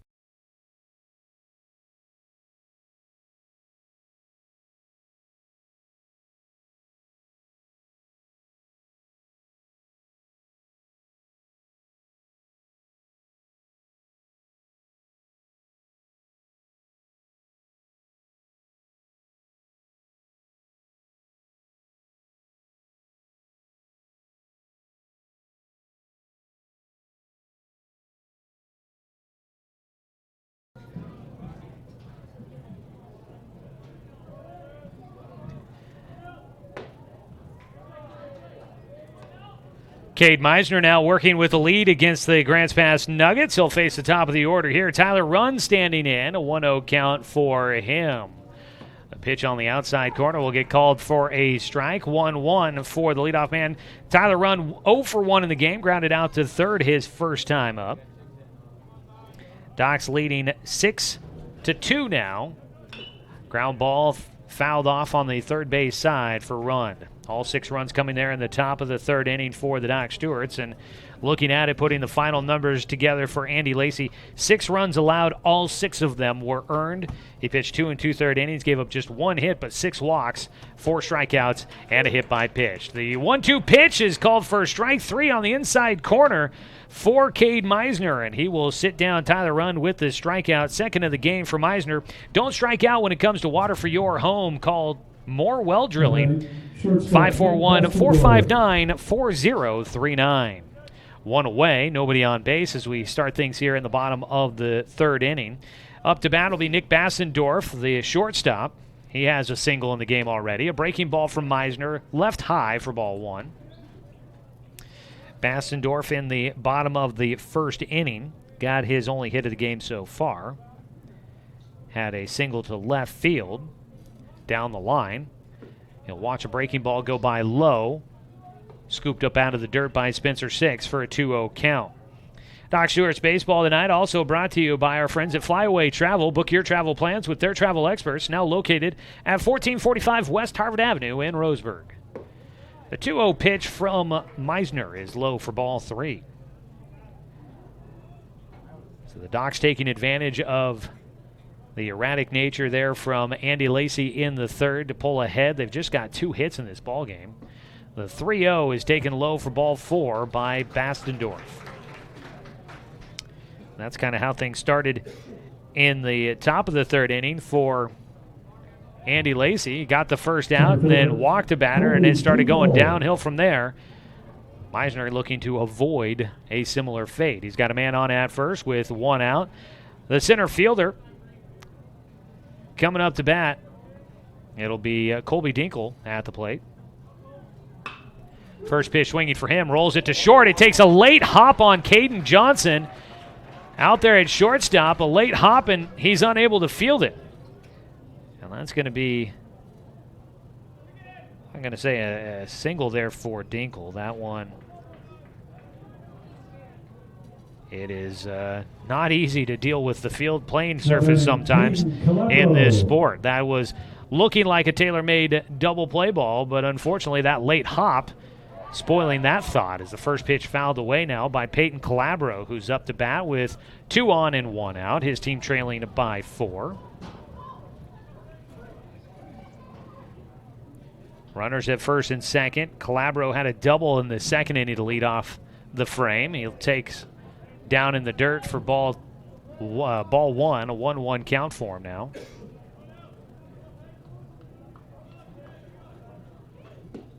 Meisner gets a strike across. 1 ball, 2 strikes, 1 away. The wind continues to blow right to left across the diamond, according to the American flag. A ground ball to third, a throw to second for 1, the throw to first. Got it there in time. Docs will turn another double play. Stoffel to Luther to Stone will wrap it up. They've had 2 inning-ending double plays turned in this one. Doc Stewart's get through the third inning, hanging on to a 6-2 lead on top of the Nuggets. We'll come back after this as we head to the fourth. Docs leading by 4 on 541radio.com and on CBS Sports Radio, 1490 The Score. Hey there, sports fans. Thanks for watching this local sporting event online at 541radio.com. Did you know there's more than one way to watch games online? You can watch games on your laptop or desktop computer, your tablet, or even your smartphone just by going to 541radio.com. But we also use YouTube to stream all of our video broadcasts, which means you could be watching this game on your big screen TV with a number of different streaming devices. You can stream our live YouTube broadcast through your PlayStation or Xbox gaming device or through streaming devices like Google Chromecast, Apple TV, or Roku. There's plenty of ways to follow this live local sporting event. Plus, you can find past events archived on 1490 The Score's YouTube channel. Find us on YouTube and subscribe today to keep up with the latest in local sports coverage.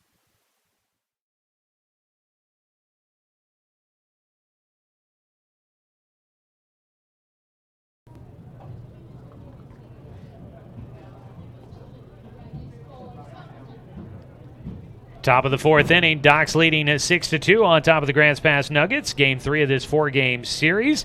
Let's go ahead and pause 10 seconds for station identification. This is Doc Stewart's Baseball, streaming at 541radio.com and on CBS Sports Radio, 1490 The Score.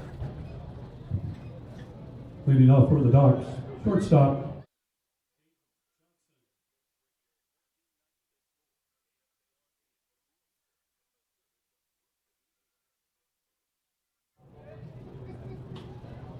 Jacob Mehmet on the mound for Grants Pass, the reliever coming in the third inning. He will face the top of the order here for the Doc Stewarts in the fourth. Caden Johnson takes the first pitch inside for ball 1. Johnson is 0 for 1 in the game, drew a walk in the third, scored a run for the Docs. In fact, the first run of the game for the Doc Stewarts. The 1-0 pitch. He hits a sharp ground ball to third, and it eats up Cade King. Gets into left field. Johnson going to take a turn at first, but he'll stay with a single down the third base line. Sharp hit ground ball. Trying to backhand it, stabbing at it. King just couldn't get a glove on it, and it gets into left field. A leadoff hit for the Doc Stewarts. That is their third of the ball game. 1 on with nobody out. Docs leading 6-2. Spencer 6 will bat. He is 0 for 0 in the game. A pair of walks for him so far. Run scored in there as well. The first pitch, high for ball 1. Spencer now with a, let's see here. Now he is leading the team, I believe. Jet Black had 12 walks to lead the team, but Spencer with 2 here. He's now got 13 as he takes a strike. A ball and a strike now against Spencer. Spencer was the leading walk getter in the spring season for the Roseburg Indians. Continues to do that at a pretty decent clip here during the summer. A 1-1 pitch to him. High for a 2-1 count. Spencer, though, is looking to extend a hit streak. He's currently at 6 hits. I know it's been a slow start for him by his standards. Batting average not where he'd like it to be at .239 coming into the game. As he takes low and outside, the ball gets away from Gilliland. Up to second base goes Caden Johnson. Johnson might have been stealing on that play, but he gets in as the pitch gets away. And it is a 3-1 count at the plate for Spencer 6. He might not be getting the batting average he wants, but he's still being productive, and he's still getting his hits as he draws another walk, his third of the game, and he'll get himself on base. Spencer's on-base percentage is up there at 387. Not too shabby for him there. And it's going to keep climbing as he's on base for a third time here tonight. 2 on with nobody out for the Doc Stewarts. Top of the 4th inning. They lead 6-2. Doran Gillespie will bat. 1 for 1 in the game. Was hit by a pitch his last time up. He takes a strike on the outside corner. Jacob Memmott on the mound. Came in relief there in the 3rd inning so far. He has pitched just 1/3 of an inning. His 0-1 pitch for Gillespie. Kicks and delivers a breaking ball, just a bit elevated. Missing above the strike zone. Over the plate, though. An enticing pitch that Gillespie lays off. 1-1 count for the Doc Stewart's 3-hitter. Leading the team in slugging as a look back to second, but no throw out of Memmott. Doran Gillespie came in slugging .661 on the season. Leads the team with 4 home runs. He gets underneath that one, well struck out to left field. That has a chance, and it will be out if it's fair, and I don't think it stayed fair. It had everything to get out of here, but it hooks foul, and back to the plate goes Gillespie. A 1-2 count. I lost it in the sunshine up over the top of the roof here. I did not see where it went out, but obviously hooking a foul as Doran will head back to the plate. Got a lot of that one. Boy, he has just got some raw power, and when he connects, he can connect. Doran with 4 of the 5 home runs this season for the Doc Stewarts. He's got a 1-2 count with nobody out. Runners at first and second. Memmett's 1-2 pitch. Down the middle, fouled down the third base line to stay alive. Nice summer night down here in Grants Pass. Temperatures very comfortable to start, but they will cool quickly, already down to 73 degrees. Seeing some folks adding layers, and we'll probably be doing so as well throughout the rest of the evening as we settle in.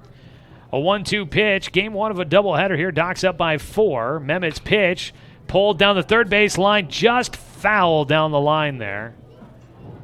Home plate umpire making the call as that ball skipping down the chalk line and just into foul territory as it goes past third base. So we'll do it again on the 1-2 pitch.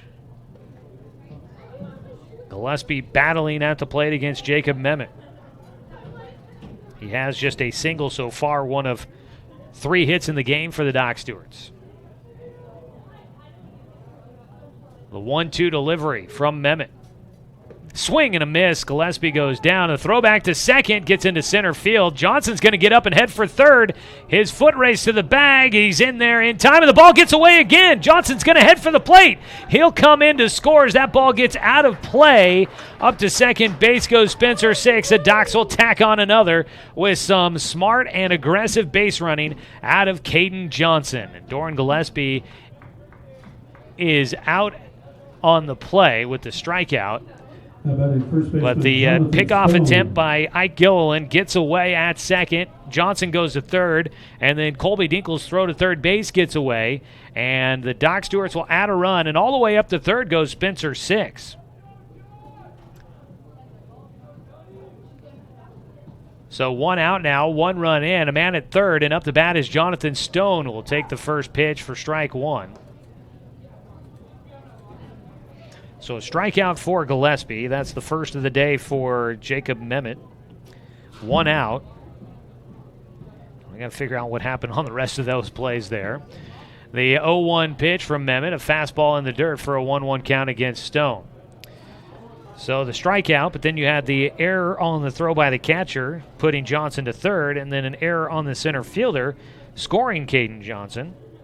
And Spencer 6 going to move to third base on the error on the center fielder as well. So a couple of errors on the throwing errors on that last sequence of events for the Nuggets. A 2-1 count at the plate for Jonathan Stone.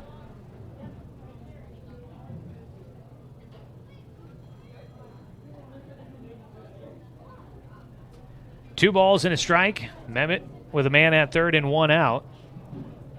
The pitch high for ball 3. That one's Ike Gilliland had to sky to get to that one.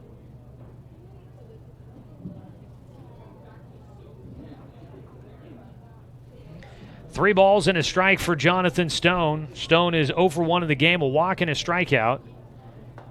He'll take ball 4 for his second walk of the night. That puts runners on the corners for the Docs here in the 4th inning.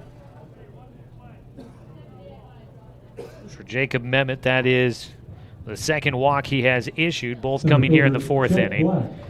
Runners at first and third. Jet Black will bat for a third time. He is the only Doc Stewart, him and Jacob Luther, the only Doc Stewart's batters not to get on base so far. Jet 0 for 2, struck out looking his last time up. With 1 out, he'll stand in, and he takes the first pitch for a strike on the outside corner. The outside edge has been lively tonight. For both sides, it's been evenly called. It's just been a strike zone that covers that outside edge quite well. Doc's hitters having to recognize that. The 0-1 is in the dirt for a 1-1 count. Jet will have the chance to try and keep things going here as he stands in with just 1 away and runners on the corners. That is the kind of the nuance of this game of baseball, and those that want electronic balls and strikes, that's the call that they want. They don't want that call. They want the strike zone to be standardized. So 1-1 to Jet. He gets underneath it out to left field. Going back is Calabro, setting up in front of the warning track. He catches, throws in to second as they will let Spencer Six come in to score on the sacrifice fly by Jet Black. Jet will pick up an RBI to left field on the sacrifice fly. 2 down. Docs will extend their lead to 8-2 now. And up next with a man on at first will be Jay Stoffel to bat. 0 for 1 in the game with a walk and a strikeout.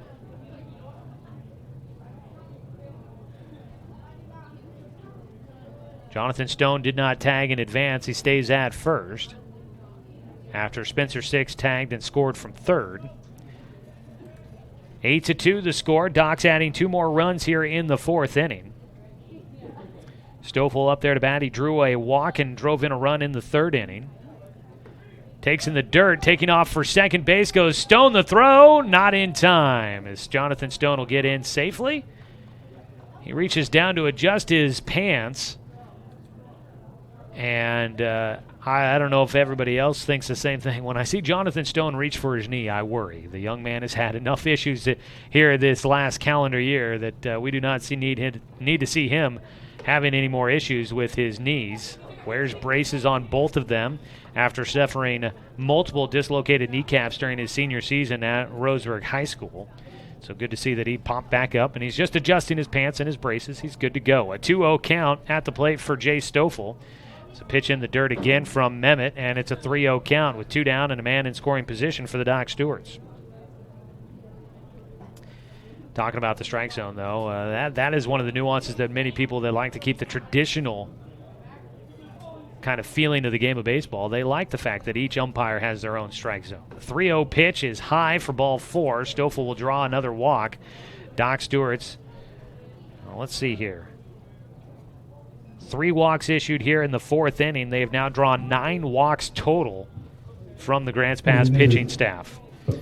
Johnson. So runners at first and second. Cody Johnson will come up to bat. 0 for 1 in the game for him. He also has an RBI on a bases-loaded walk in that 3rd inning. Stands in with 2 outs and 2 on. First pitch, a strike on the inside corner.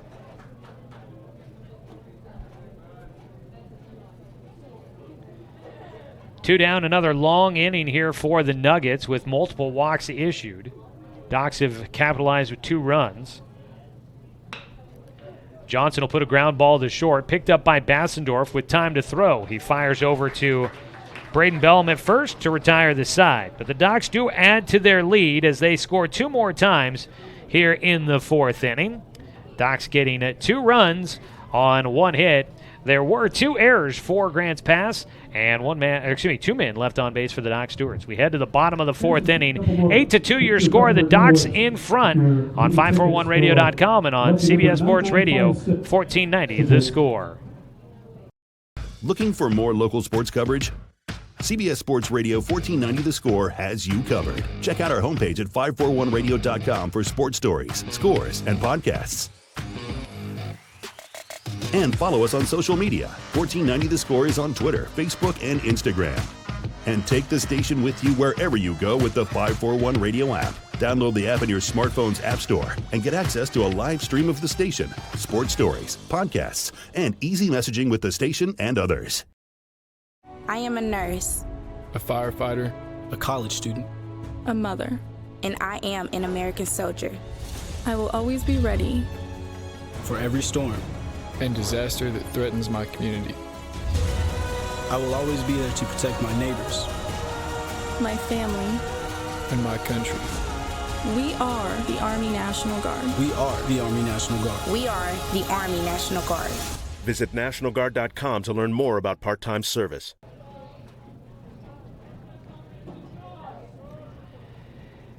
Cade Meisner out for his fourth inning of work. First pitch for the Nuggets. Sean Tobin will take one to left field. A leadoff single for Tobin, who is 2 for 2 in the ball game now. He hits a chopper over the top of Cody Johnson at third, or excuse me, of Jay Stoffel at third base. Stoffel, he's got some good size to him. Couldn't get up high enough to get that bounder over the top of his head. Bourgeois collects it in left field for a leadoff single for the Nuggets. Doc's leading 8-2, so a nice lead for Cade Meisner on the mound. But last night we saw in Game 2, Doc's led 8-1, and Grants Pass fought their way back and tied the game at 8-all. So the Doc Stewarts obviously need to make sure they do not have that mid-game lull that we saw yesterday. That was something that Coach Robbins addressed in our post-game interview that I had with him last night. Foul ball at the plate for Cade King, gives him an 0-1 count. He bats 0 for 1 in the game for Cade King as he takes ball one, a 1-1 count. King his first time up, reaching on a fielder's choice on that pop-up on the infield. The 1-1, he'll ground it to short. Johnson again can't play it. Goes off the heel of his glove into shallow left field. Another error at short for the Doc Stewarts. Caden Johnson was ready there waiting for that double play ball, and it just took a little hop on him. It didn't take a bad hop that time. Just took a little late hop, and he didn't get the glove in front of it in time. He was set up, ready to go.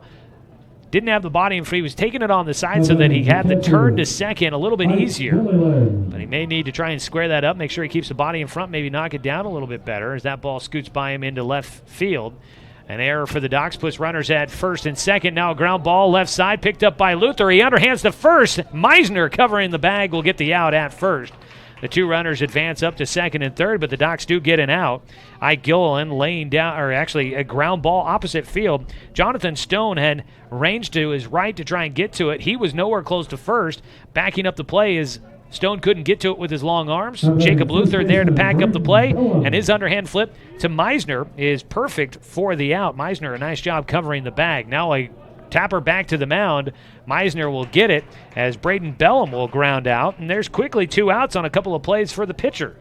Still runners at second and third, but 2 down, and the 9-hitter Peyton Anhorn, who's 0 for 1 today, will step in. Quick moving action there.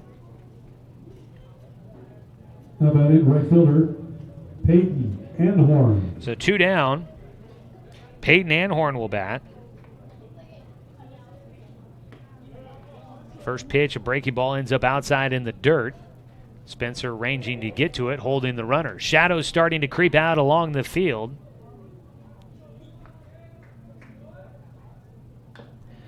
Ground ball, or a foul ball, tapper out in front of the home. It'll be a 1-1 count for Anhorn.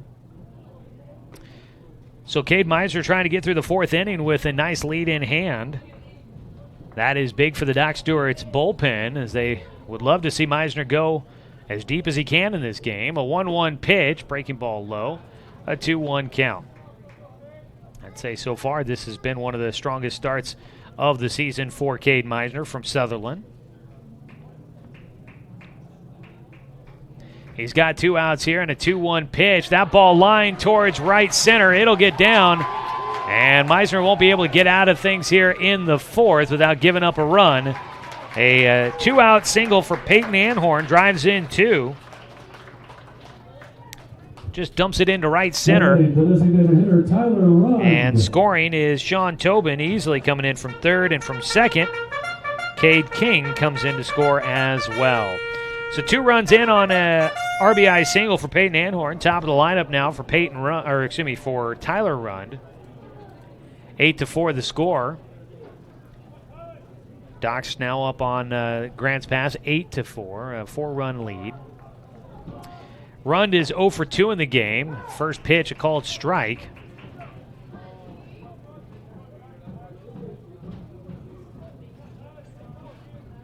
Rund has ground out and struck out looking.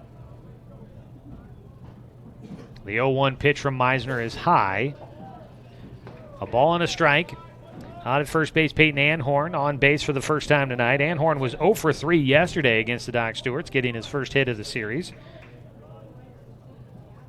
1-1 pitch to Rund is in the dirt. 6 keeps it right in front of him, holding the runner at first base. 2 balls and a strike for the leadoff man. Tyler Rund was 2 for 6 yesterday, had an RBI, a walk, and 2 strikeouts. The 2-1 delivery, line drive to right field. He'll get his first hit of the game. Coming in to get it, Gillespie sends it back into the infield from first base. Anhorn only makes it to second as he put the brakes on late, goes back to the bag. 2 on a pair of 2-out singles for Grants Pass. They've got 2 on. Meisner trying to get out of the frame with 2 outs already in the books.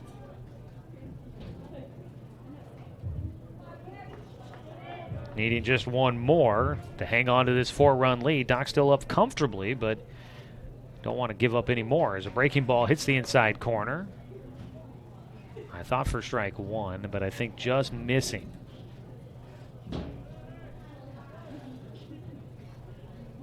A 1-0 pitch. That ball in the air to right field. Coming in, Doran Gillespie makes the catch to retire the side. Nick Bassendorf flying out to right field.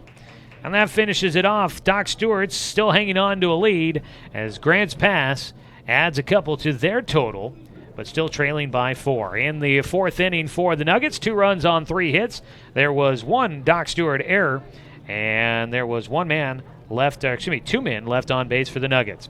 After 4 innings of play, it is 8-4. Doc Stewart's in front of the Grants Pass Nuggets on 541radio.com and on CBS Sports Radio, 1490 The Score. Season is finally here. But remember, respect the water. Don't swim and don't go in the water if it's under 60 degrees. Swimming in water under 60 degrees is life-threatening. It could cause hypothermia, which means your limbs paralyzed and you can't get out of the water.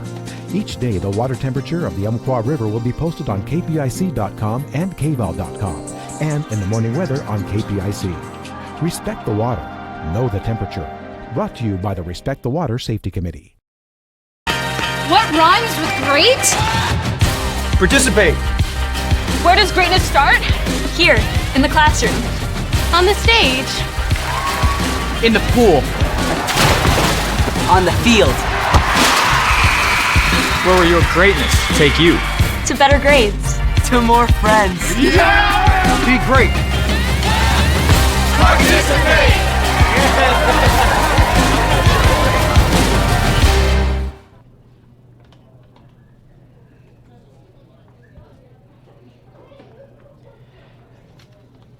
Top of the 5th inning, Doc Stewart's in front, 8-4. Tonight's game brought to you by Mahalo Heating and Air Conditioning, your best choice for the finest indoor comfort control. Call them today at 672-6707. Looks like we may have had another call to the pen for Grants Pass. I believe that might be Nick Bassendorf out there pitching. It is. Bassendorf, the righty, will take over on the mound. Bassendorf takes over for Jacob Mehmet. 3rd pitcher used by Grants Pass here in Game 1 of the doubleheader. So we'll get you the numbers here on Jacob Mehmet's day, but we got to get the defensive changes here. You've got Bassendorf now on the mound. So you'll have a new shortstop. Going to shortstop is Sean Tobin. And that means a new second baseman out there. Get you the details in a moment. Drake Bourgeois will bat first.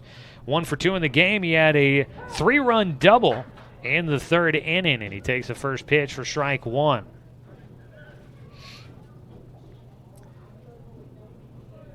Bassendorf, the 0-1 pitch. Check swing out of Bourgeois. A 1-1 count. And I will once again make my plea for numbers always on the front and the back of jerseys. Second baseman, I can't tell you what number he's wearing, so I can't tell you who he is. A 1-1 count from Bassendorf, and he fires high and away to Bourgeois. 2 balls and a strike against the leadoff man for the Docs here in the 5th inning. Doc Stewart's currently leading 8-4 on top of the Nuggets. Swinging a foul ball from Drake, and he's got a 2-2 count. Doc Stewart's take the lead in the 3rd inning with 6 runs. They added 2 more in the 4th. The poll ahead 8-2 at the time. Grants Pass was leading 2-0 through 2 innings. They add another 2 runs in the bottom of the 4th. Our score 8-4 at the moment. A pitch over the middle of the plate, but low for a full count now for Bourgeois. That ball did not look like it missed by much. Full count pitch for Bassendorf. Bourgeois gets underneath one, high in the air, out towards left center on the run. It's Colby Dinkle that'll get underneath it in center field. And that'll be out number 1. 1 away on the fly ball out to deep center field for Drake Bourgeois. Jacob Luther. So at second base, Peyton Calabro comes into the infield. He moves in from left field, which means we'll have a new left fielder.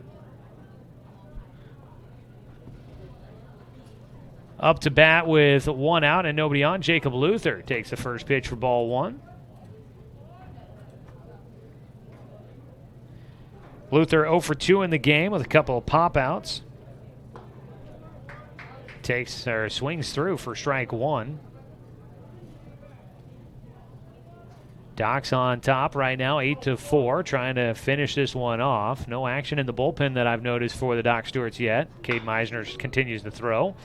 As a ground ball foul down the third base line for Luther gives him a 1-2 count. That ball right down the line, just going foul as it gets right to the bag.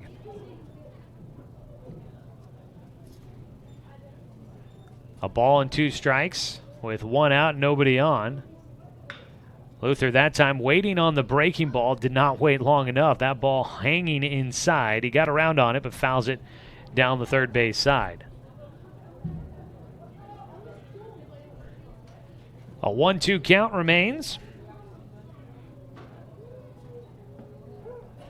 Strike 3 called against Luther. He'll go down looking. First strikeout for Nick Bassendorf on the second batter he's faced. He retires the first 2 into the top of the lineup. Caden Johnson will come up to bat. First strikeout of the night for Jacob Luther. Caden Johnson bats with 2 outs and nobody on. First pitch from Bassendorf, high for ball 1. Interesting score coming into us here. I'll tell you about that from Area 4. The 1-0, Johnson tried to bunt his way on, and he pops that one high into foul territory for strike 1. Gives him a 1-1 count here. Top of the 5th with 2 down.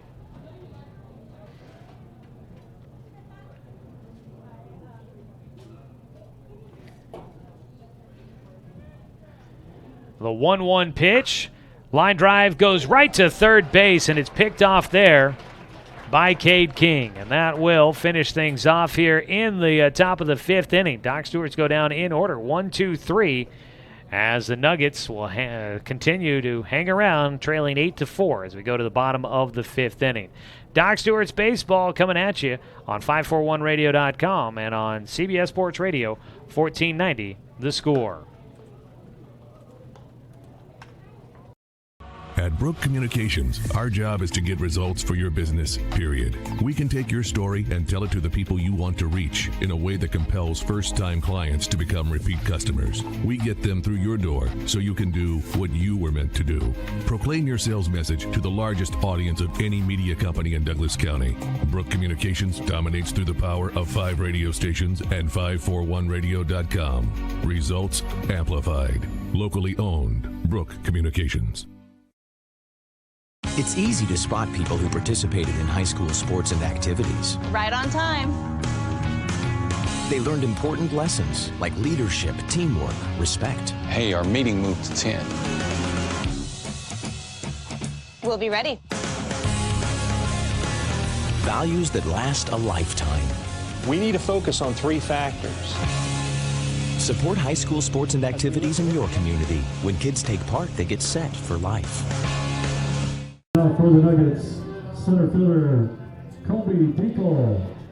Colby Dinkle will lead things off for Grants Pass as we go to the bottom of the 5th inning. Doc Stewart's Baseball brought to you by Douglas County Farmers Co-op, where everyone is welcome to shop. Cade Meisner in for his 5th inning of work. His first pitch down low, fouled off by Dinkle for strike 1 as he begins the 5th inning. The 3-4-5 hitters due up for Grants Pass. The 0-1 pitch from Meisner. Outside corner for strike 2. Cade throwing nicely throughout this one.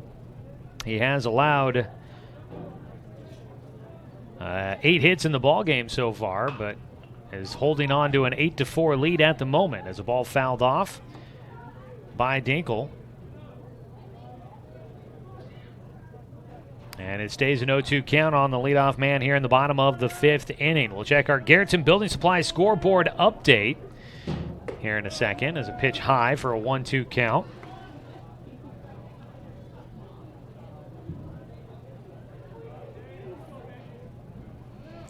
The 1-2 high again for a 2-2 count. The rest of Area 4 are all playing at 2 o'clock, starting their doubleheaders this afternoon. I thought Klamath Falls and Willamette Valley were starting at 6, but apparently not, as a ball softly lifted into shallow right field for Dinkle. He'll get on with a single just over Jacob Luther, who was stretching to try and get to that baseball. So you get a leadoff single for Grants Pass, 1 on with nobody out. Peyton Calabro will bat. He is 1 for 2 in the game. Last time up, rounded into a double play. He does have a double on the day, though, as well. So 1 on and nobody out here in the 5th. Docs do have some action going in the bullpen right now. First pitch, ground ball, foul down the third base line for strike 1 for Peyton Calabro. An 0-1 count against the cleanup hitter. Another ball lifted into shallow right field. Actually, that one's carrying a little ways. It's going to roll all the way to the fence for Calabro. Heading around third is Colby Dinkle. Calabro's going for 3. The throw, not in time. It's a triple for Peyton Calabro, driving in 1. And he is keeping Grants Pass in this game as they score a run on the triple. Still nobody out in the 5th, and it's an 8-5 score. Doc's up by 3. Got to be careful, though, at this point in the game. Getting to the late stages. Do not want to give up the lead late. And a visit out to the mound for pitching coach Bo Kern. So while we've got a break in the action, we check our Garrettson Building Supply scoreboard update. Building relationships, building projects, building materials. Garrettson Building Supply supporting our Douglas County community for over 90 years. Earlier today, Eugene sweeps Medford 10-0 in 5 innings in Game 1. Game 2, they win 5-3. In game, so that will take Eugene to a 4-2 record in league play. Medford falls to 2-6. Down in Klamath Falls, Willamette Valley and the Falcons are squaring off a doubleheader down there. Game 1 in 9 innings, Klamath Falls upsets Willamette Valley, giving the Titans their first loss of the season. The final score there, 7-6 in 9 innings. In the nightcap, last we had a report, 6th inning, Willamette Valley leading 13-12 against Grants Pass. There's a ball in the dirt on the first pitch now to Sean Tobin. Tobin is 2 for 2 in this game with a pair of singles. So Willamette Valley and Klamath Falls really going at it down there today at Kiger Stadium. We'll see if we can get a final score on game 2 when that one goes final. A 2-0 count now for Sean Tobin is on the mound. Cade Meisner has missed low and outside on his first 2 pitches. His 2-0 pitch here, it's fouled back by Tobin. A 2-1 count. Sean Tobin yesterday giving the Docs some issues as well, was 3 for 5 at the plate in that doubleheader. 2 for 2 to start things out here tonight in this twin bill. The 2-1, high and inside. The count goes to 3-1. At third base is Peyton Calabro after his RBI triple to get the Nuggets back within 3 runs here. Docs leading 8-5. The 3-1 from Meisner, swing and a miss by Tobin. And it's a full count for the Nuggets second baseman. Tobin has had a couple of ground balls to the left side of the infield so far. He'll take ball 4. And it puts runners at first and second with nobody out. Number 21, and out of the dugout comes Jeremiah Robbins. The Doc Stewart's head coach will head out to the mound, and that'll do it for Cade Meisner. He exits with the lead in his favor. 2 runners on base would go to his credit, so he's either going to win this game or he's going to get a no decision. We'll find out when this one goes final. Doc Stewart's make a change, and I believe it's Austin Anderson that'll come in to pitch for the Doc Stewarts. When we come back, bottom of the 5th inning, Doc's leading 8-5. We'll tell you all about it when we come back after this 60-second break. Shelby and Migulana Construction call to the pen for the Doc Stewarts on 541radio.com and on CBS Sports Radio 1490 The Score.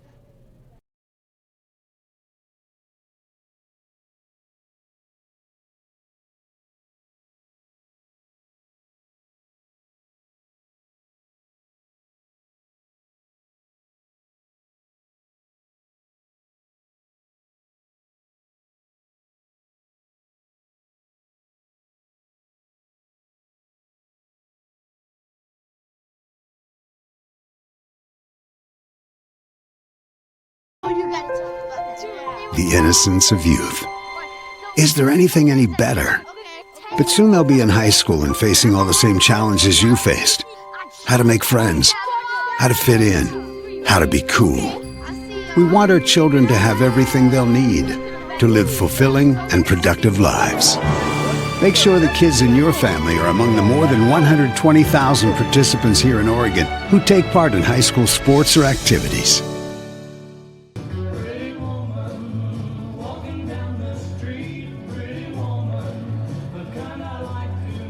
Doc Stewart's go to the bullpen for a Shelby and Migulana Construction. Call to the pen, your local leaders for any project, big or small. 30 years of quality, affordable work. Call Shelby and Migulana or visit their website, webuildhouses.com. Austin Anderson will enter the game. Cade Meisner, right now, 4 innings worked, he'll get credit for. Gave up 10 hits. That's a pretty high number. 5 runs, but only 1 of them earned so far. 2 walks and 2 strikeouts for Meisner. He does leave the game with 2 runners on base. Those would go to his credit if they come in to score. Austin Anderson comes in. He just got called up from the single-A team, the Pepsi Bottle Caps. Anderson pitched 2/3 of an inning last night against Grants Pass. Again, did not give up a hit or a run. Had 1 strikeout, no walks. So he will try to build off of that appearance as he comes in a tough spot here. He's got runners at first and third with nobody out. And Cade King at the plate. He is 0 for 2 in the game. First pitch to King. He lifts in the air out towards right center on the run. Jet Black will make the catch, tagging from third and coming in to score. The ball gets away. Nobody getting to the baseball, and up to second will go Sean Tobin. So Calabro comes in to score on the sacrifice fly by King. He picks up an RBI, and it makes it 8-6. Doc's in front. Catcher Ike Gilliland. And now there's 1 away, but up into scoring position goes Sean Tobin as the ball got away. Nobody cut that one off. That's a misplay there by the Doc Stewarts. Ike Gilliland will bat next. 0 for 2 in the game for the catcher. He takes outside on ball 1.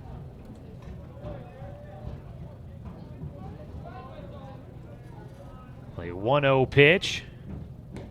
Outside again. Anderson falls behind 2-0 here against Gilliland. Gilliland did get on base with an error in the second. Came around to score that inning. Man in scoring position at second base with 1 out. Swing and a miss for strike 1.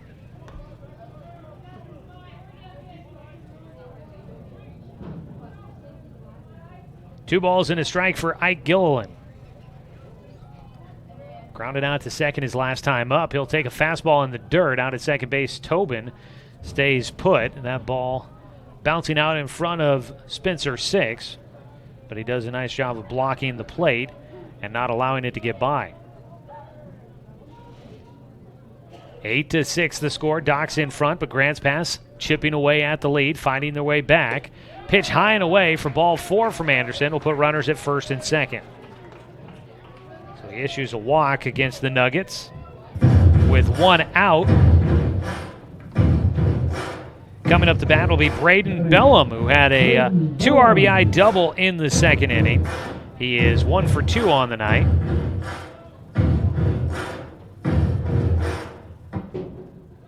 Bellum will dig into the box. Right now in the game, 8 runs on 3 hits for the Doc Stewarts, 6 runs on 10 hits for the Nuggets. First pitch, a strike on the outside corner from Anderson. The righty to the righty matchup. That ball cutting across the plate. A little cross-cut action there from Anderson on his delivery with that fastball. The 0-1 pitch in the dirt, knocked down by 6. A ball and a strike for Braden Bellum, the first baseman, hitting in the 8th spot in the lineup. But he has got power behind that bat. Big, strong first baseman. A 1-1 delivery for Anderson. Takes a couple of looks to second. Luther holding the runner on. The pitch goes outside. 2 balls and a strike now. Here in the bottom of the 5th inning. 2 runs in for the Nuggets. They've scored 2 in the second, 2 in the 4th, and 2 here in the 5th. They trail 8-6 at the moment against the Docs.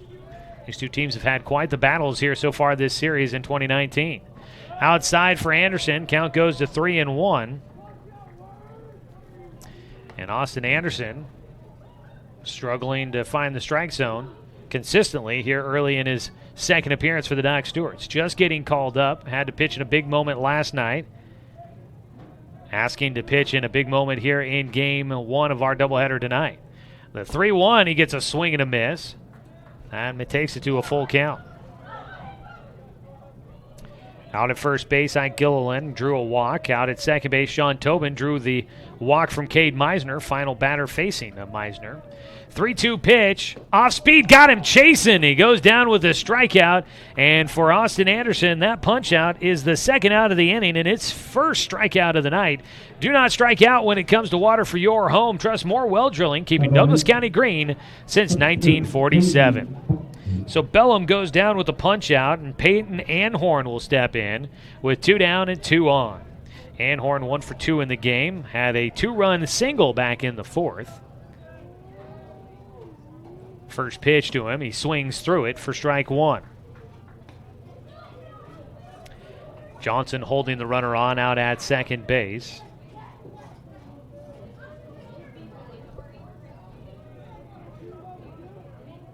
Austin Anderson checking. Johnson returns to his spot at short. Squaring to bunt. Taking high for a 1-1 count. Anhorn let it go by. Peyton Anhorn getting his first hit against the Doc Stewarts in his last at-bat. A soft liner out to right center. Dropped in with 2 outs. He was able to drive in 2. He's got 2 runners on here with 2 outs, and he takes a breaking ball for strike 2. Anhorn will be down to his final strike of this at-bat. Here in the bottom of the 5th, late stages of game 1 of our doubleheader.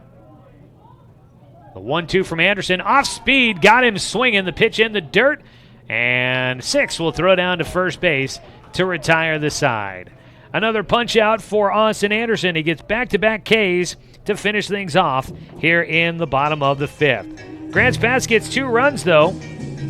and they get back into it, trailing by 2, 8-6. Docs could use some offense when we come back. Top of the 6 on 541radio.com and on CBS Sports Radio, 1490 The Score. It's easy to spot people who participated in high school sports and activities. Right on time. They learned important lessons like leadership, teamwork, respect. Hey, our meeting moved to 10. We'll be ready. Values that last a lifetime. We need to focus on 3 factors. Support high school sports and activities in your community. When kids take part, they get set for life.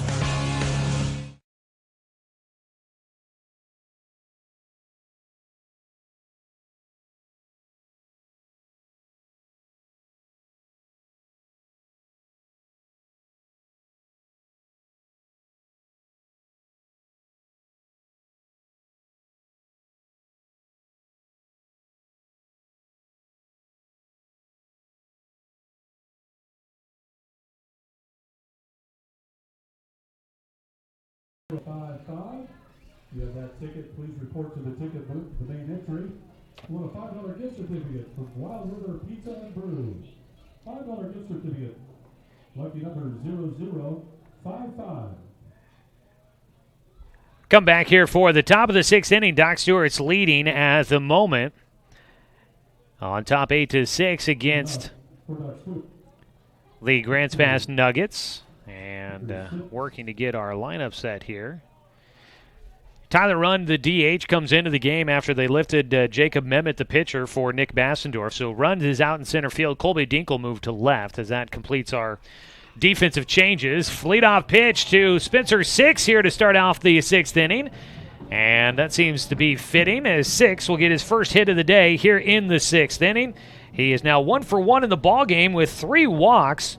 But he gets on base for a 4th time, and Six will extend his hitting streak from 6 games to 7. How many times can I say the number 6 in those sentences? So Spencer gets on to lead things off here for the Doc Stewart. Storen Gillespie will bat. He is 1 for 2 in this game. A single and a hit by pitch for him has gotten him on base twice. First pitch from Nick Bassendorf is in for strike 1. Right now, shadows across the infield kind of causing an interesting view on things. The pitcher is in the sun, but the mound is in the shade. So the ball kind of going in and out of sun a little bit for the hitter. Gillespie, especially for those of us watching behind home. Doran will foul off a pitch for strike 2. An 0-2 count against Gillespie with 1 on and nobody out here in the top of the 6th inning. Shadows creeping across the infield and into right field, but out in left and center. Still the sun blaring down on the defense. Speaking of the defense, the Nuggets shading Doran Gillespie to left field. He'll pull one that side. It's a chopper to the third baseman. Might have lost it in the sun, in and out of the glove for King, and Gillespie will get on safely. That one popping out of the glove for Cade King at third, and I'll put that down as an error, unfortunately, for him. I think the sun might have lost it in the sun at the last minute. He had his glove in the right spot, and it just popped out. But I think the sun did come into play on that one. But an error will get Doran Gillespie on, and runners at first and second with nobody out. Jonathan Stone bats. A check swing on the first pitch. Goes around for strike 1.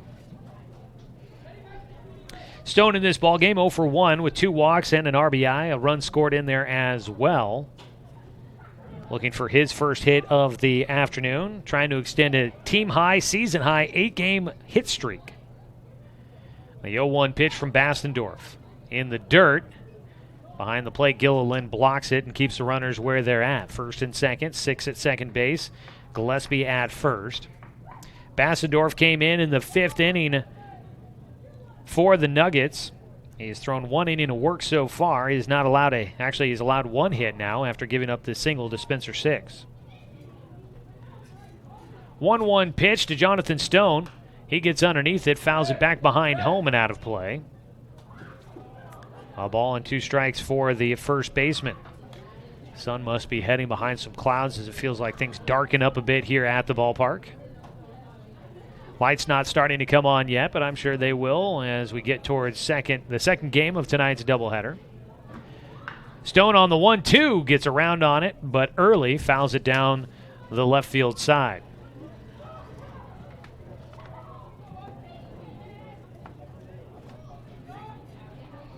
The foul ball gives Stone a 1-2 count still against Nick Bassendorf. First time facing Bassendorf for Stone. The 1-2 delivery. Sun must have really headed behind some clouds. There's no sunshine showing in the field as of right now. A pitch taken inside, 2-2 count for Stone. Docs leading 8-6 here in the top of the 6th inning.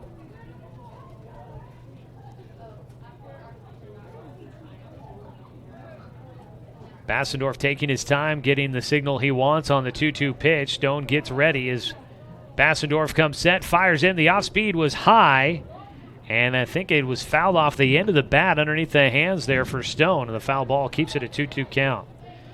Runners at first and second with nobody out here, top of the 6th. Got a sports camp coming up for you to let you know about. More details in a second. The 2-2. Breaking ball, strike 3 called. Delayed call by the umpire. Going down looking is Stone. That's his second strikeout of the game for Nick Bassendorf. It's his second strikeout as well. One away, and up to bat will be Jet Black for the Docs with runners at first and second and one down. Well, the second annual Larry Cookus Memorial Football Camp will be coming up July 10th at Finlay Field at Roseburg High School for youth football players in our community. First pitch high to Jet Black. The camp is held by Larry Cookus' son, Oregon State assistant football coach Jake Cookus, as well as the RHS football coaching staff. This camp is free for all K-8 participants. A 1-0 pitch here for Bassendorf to Jet. And that one off of his helmet. Jet ducked out of the way, but gets dinged in the helmet. He didn't look happy about it. I don't know many guys that would be, as he fires the bat back to the on-deck circle. Second hit batter of the night for the Doc Stewarts, and both of them have come off of the helmet. Jet heads on down to first to load the bases up. And there's just one out as the bases are loaded. And to the plate will come Jay Stoffel. Spencer Six at third. Doran Gillespie at second. Jet Black at first. Bases loaded. Doc's trying to stretch the lead back out on top 8-6 at the moment. The first pitch to Stoffel. Breaking ball from Bassendorf is in the dirt for 1-0 count. Big moment here for the Docs, but to finish our thoughts here, that camp will run on July 10th from 6 to 7:30 at Finlay Field there at Roseburg High School. The Larry Cookus Memorial Football Camp, second annual. And that's for K-8 participants, and it is free as a check swing foul ball for Stoffel gives him a 1-1 count. The bases loaded and one away. So hopefully your young football players can take part in that. Great learning opportunity to learn from a Roseburg High football great and now a college football coach as well. Jake Cookus helping lead things there with the Roseburg football coaching staff. Bases loaded with one out. The 1-1 to Stoffel. A breaking ball ends up in the dirt yet again. 2 balls and a strike for Nick Bassendorf against Stoffel, who is 0 for 1 in the game with 2 walks and a run scored.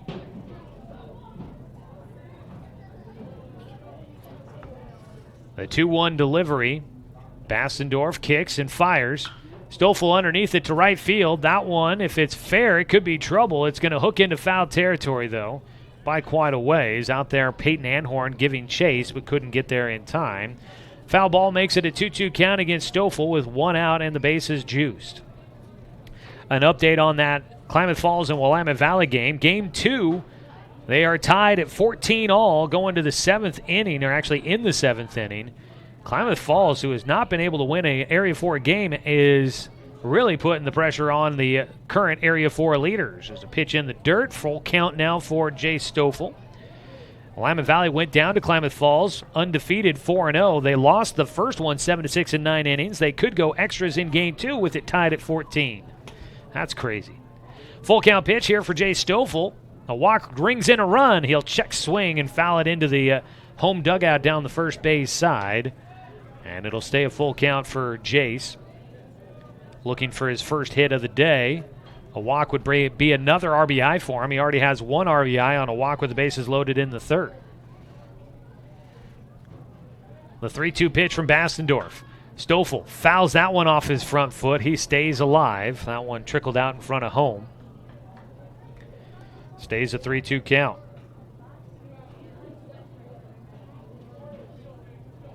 We're in the top of the 6th inning. Game 1 of our doubleheader.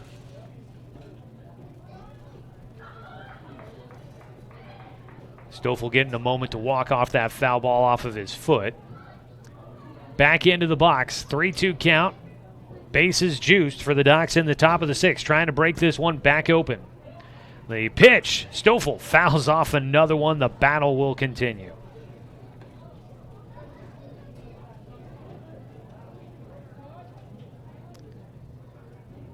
So things are going to be changing up in the Area 4 standings just a little bit based on tonight's results. At least Willamette Valley at the top going to be losing a little bit of their lead in the league standings after losing one of possibly two down there, possibly getting swept by Klamath Falls. A 3-2 pitch.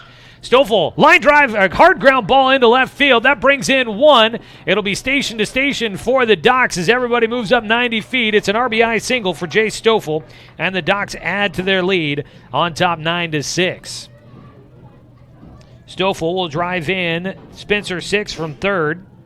Doran Gillespie up to third base. Jet Black goes to second, and Jay Stoffel on at first. His ground ball gets through on the left side, hopped once on the infield dirt into left field, and bringing in Spencer 6. 9-6, Docs back in front by 3. Cody Johnson will bat, looking for his first hit of the night. Bastendorf trying to get a ground ball for a double play to get out of things here. First pitch, fouled back to the netting by Johnson.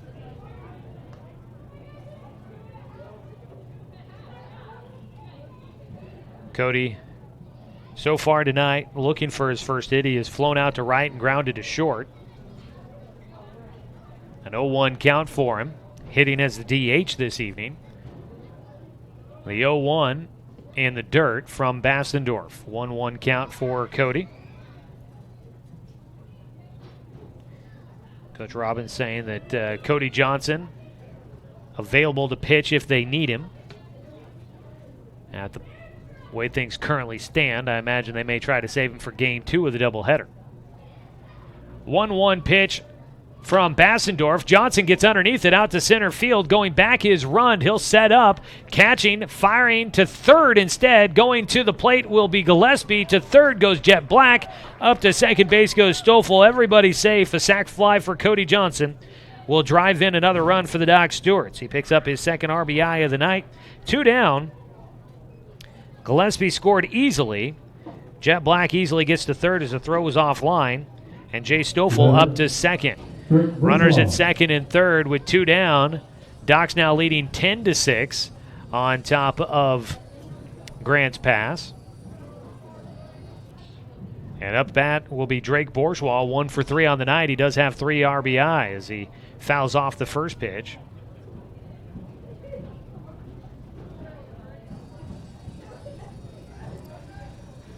So Bastendorf here in the 6th inning has been touched up for 2 more runs. Docs extending their lead back out to 4. Docs still needing to get 6 more outs, though, to get a win here in game 1 of this doubleheader. 0-2 count now for Bourgeois as he takes strike 2.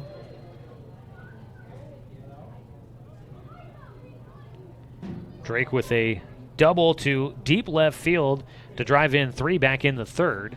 Base hit here could drive in a couple more. The 0-2 takes down low. A breaking ball. Could not entice Bourgeois to go after it on that 0-2 pitch. On the mound, Bastendorf trying to waste one in the dirt to see if he could get the hitter to chase. A ball and 2 strikes. Bastendorf a deep breath on the 1-2 pitch. Strike 3 called on the outside corner. Bourgeois will go down looking. Third strikeout of the game for Nick Bastendorf. Finishes things off in the top of the sixth. But the Doc Stewarts will get a couple more runs as they get 2 runs on 2 hits. There was one Grants Pass error, and there were 2 men left on base for the Doc Stewarts. We will come back with the bottom of the 6th inning. Doc Stewarts on top 10-6 on 541radio.com and on CBS Sports Radio 1490 The Score. Lima Valley, the Titans from Springfield on Monday night. Your chance to go to the horse races this weekend. Check for lucky ticket number. Last 4 digits, 9984. 9984. If you have that ticket, please report to the main entry ticket booth. Pick up your prize, 2 day passes. The Grants Pass Downs this weekend. Our thanks to Tag Wotherspoon and the Federated Quarter Horse Association. Stay with us, keep those tickets. We've got Red Robin hamburgers to give away. A giant.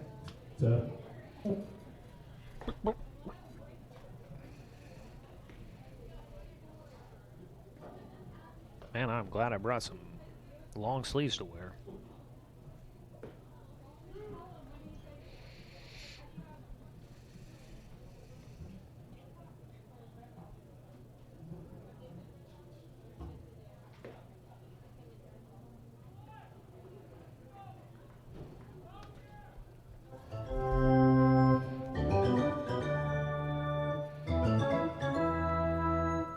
Temperature cooling down here in Grants Pass. Down to 70 degrees on the night. Going to be a cool one here as we get to Game 2 of tonight's doubleheader.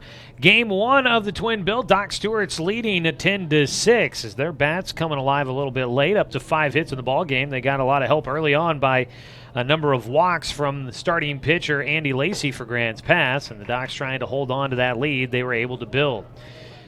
First pitch from Austin Anderson misses a bit high against the leadoff man Tyler Rund, who will dig in. Rund now playing in center field. Takes outside for a 2-0 count. Rund was the DH to start out the game, but comes in when they made a pitching change. Austin Anderson out there for his second inning of work. Misses high for a 3-0 count here against Rund to start things off. Docs leading at 10-6 tonight's game. Game 1 of a doubleheader brought to you by Good Vibrations Solutions for home theater and automotive audio. You can feel it at Good Vibes. 4-pitch walk issued by Anderson. On base for his second time tonight, Tyler Rund, his first walk that he will take. He gets on, and up next will be Nick Bastendorf. Bastendorf is 1 for 2 tonight, a single and a walk. He is now the pitcher for the Nuggets, coming in from shortstop to take over on the mound. First pitch, he takes on the inside corner for strike 1.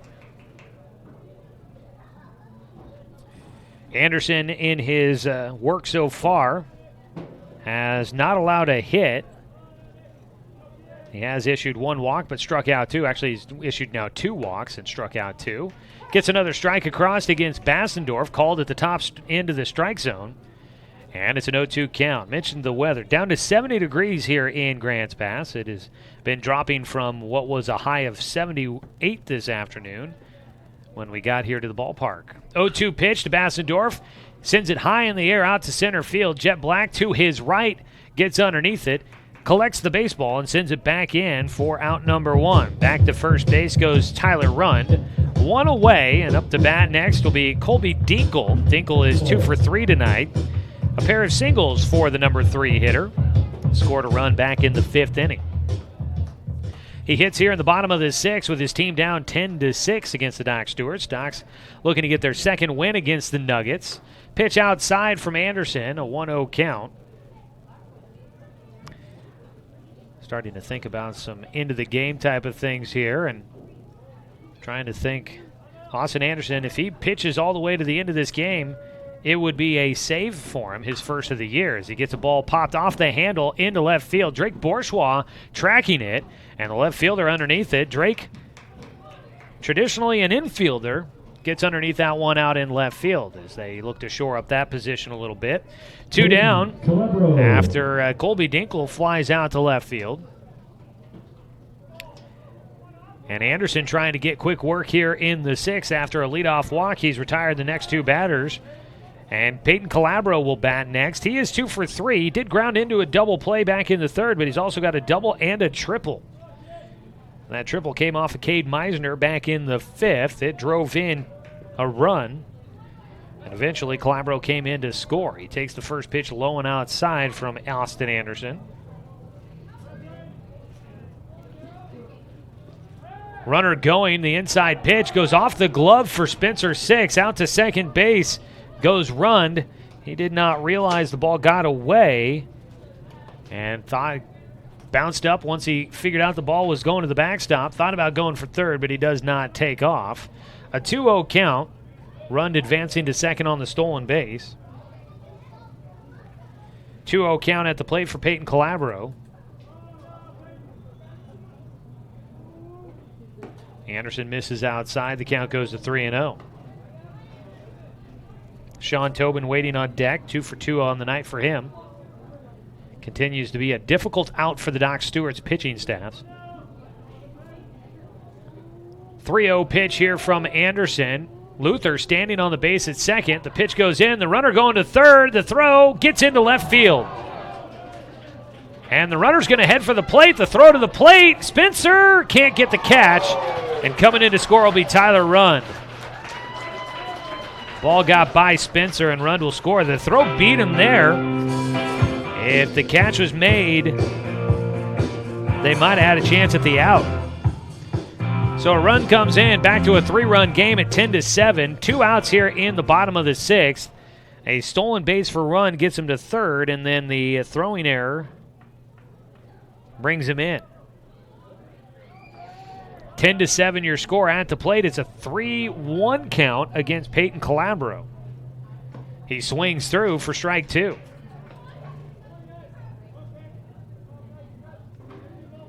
Tyler Rund manufacturing a run there for Grants Pass. Reaching on the 3-2 pitch, fouling it away to stay alive. Peyton Calabro will have another full count pitch coming up with 2 outs and nobody on base.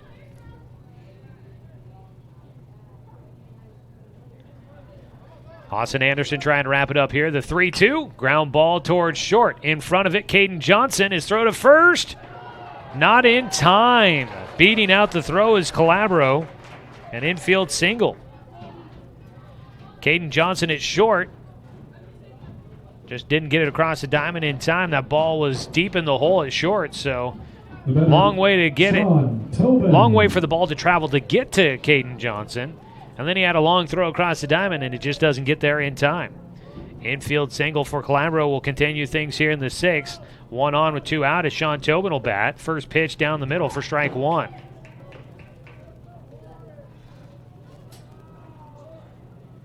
An 0-1 count. Tobin again 2 for 2 in the game with a walk and 2 singles.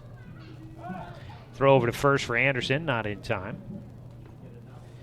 Checking in on the Dr. Randalls, top of the sixth, game 2. Dr. Randalls winning game 1 against Grants Pass, and they are winning game 2, 9-2 against the Cavemen. There's a pitch on the outside corner called for a strike, an 0-2 count against Sean Tobin.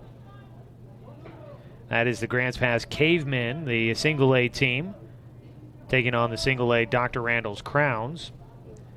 The 0-2 to Tobin. He gets underneath it. Foul territory. Jonathan Stone chasing that one. It gets out of play. And we'll redo the 0-2 count.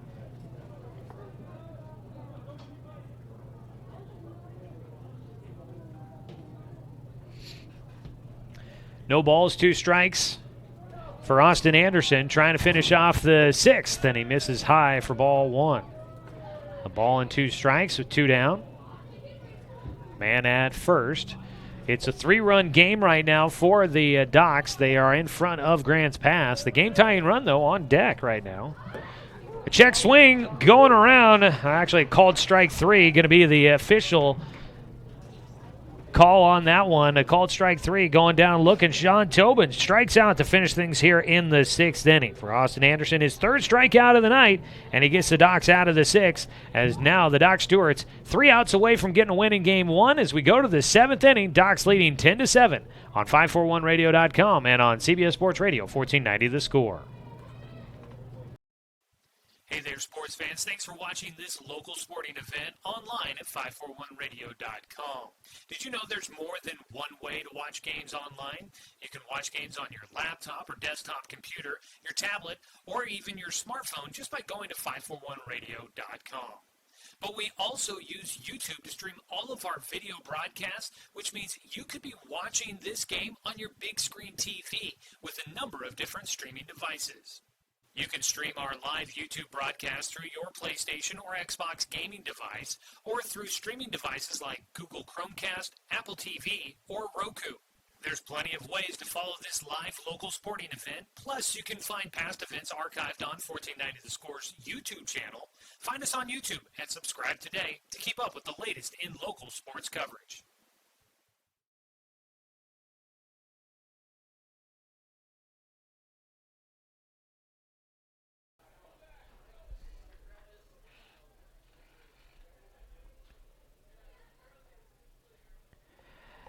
Top of the seventh, game one of a doubleheader. Docs leading at 10-3. We'll have your Roseburg Disposal postgame show coming up here in just a little while when the game one goes complete.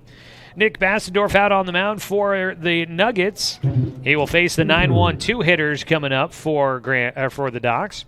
Jacob Luther will lead things off. First pitch, he fouls it away for strike one.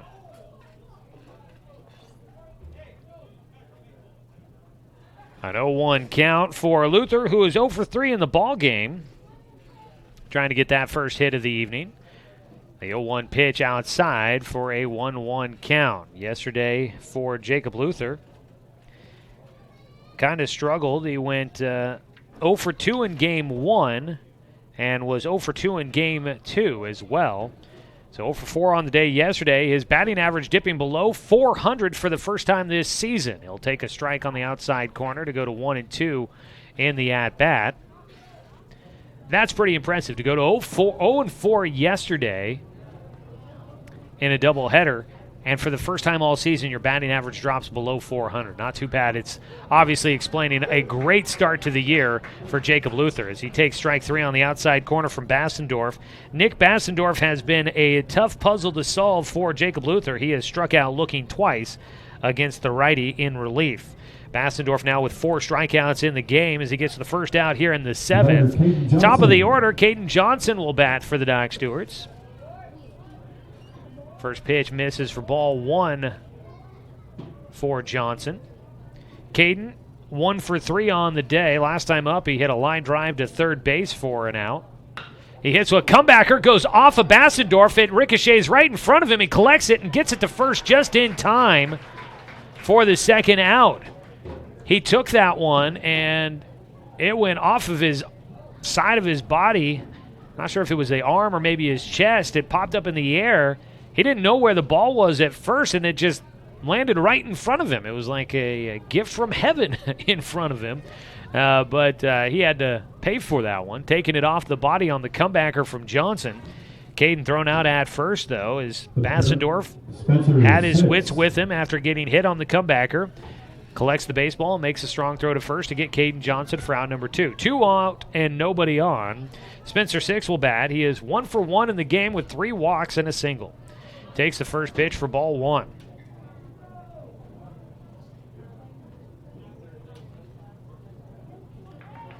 A 1-0 count for Six, the only lefty in the lineup here in game one of this doubleheader for the Dock Stewarts. Ground ball to second, takes a late high hop to the second baseman, and that is Peyton Calabro, who makes the easy throw to first to get a 1-2-3 inning for the Docks against the Dock Stewarts. No runs, no hits, no errors. Nobody left on base.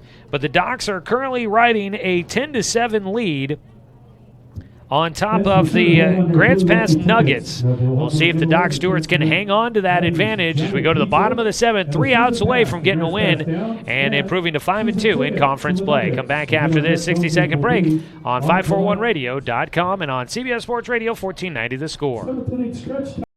Looking for more local sports coverage? CBS Sports Radio 1490 The Score has you covered. Check out our homepage at 541radio.com for sports stories, scores, and podcasts. And follow us on social media. 1490 The Score is on Twitter, Facebook, and Instagram. And take the station with you wherever you go with the 541 Radio app. Download the app in your smartphone's app store and get access to a live stream of the station, sports stories, podcasts, and easy messaging with the station and others. I am a nurse. A firefighter. A college student. A mother. And I am an American soldier. I will always be ready. For every storm. And disaster that threatens my community. I will always be there to protect my neighbors. My family. And my country. We are the Army National Guard. We are the Army National Guard. We are the Army National Guard. Visit nationalguard.com to learn more about part-time service.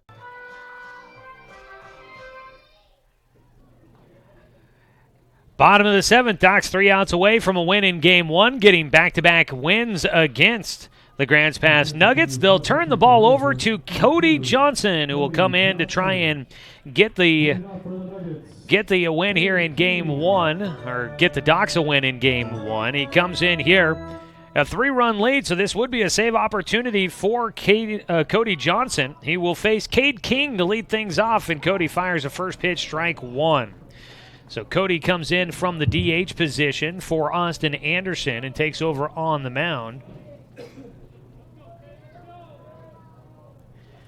The 0-1 to King is fouled off for strike two.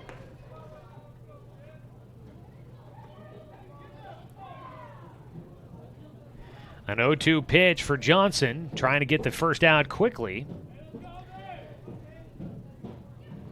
It's high with the breaking ball for a 1-2 count. Cade King at the plate. He is 0 for 2 on this evening. A fielder's choice got him on and an error got him on. He does have a sac fly for an RBI. The 1-2, ground ball towards short coming in. Caden Johnson, the throw to first base, low, but scooped up by Jonathan Stone to get the out at first, one away.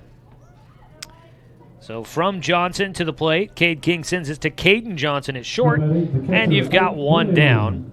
Ike Gilliland will bat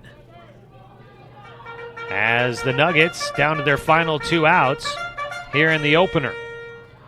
Grants Pass had built a 2-0 lead early in the game, but the Docs coming back with 6 runs in the third to take the lead, and they've held it ever since. First pitch, strike one from Cody Johnson to Ike Gilliland, who steps in. He is 0 for 2 in the game with a walk. He does have a run scored after reaching on an error in the second. He takes strike two. And quickly an 0-2 count for Johnson as Cody comes in firing bullets. He gets a breaking ball, fought off right side to Jacob Luther, who gets it to Stone for the second out. Doc's now 1 out away from a win in Game 1. 4-3 the put out for the second out. Braden Bellum.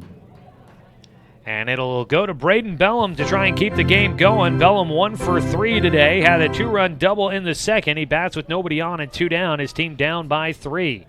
First pitch, a fastball low for a 1-0 count. Cody Johnson making his 4th appearance. He has got a 1-0 record with 1 save and 1 save opportunity so far. So looking for his 2nd save of the season. He's got a 1-1 count against Braden Bellum with 2 down and nobody on. Swing and a miss for strike 2 against Bellum. And the Docs getting close to this first game victory.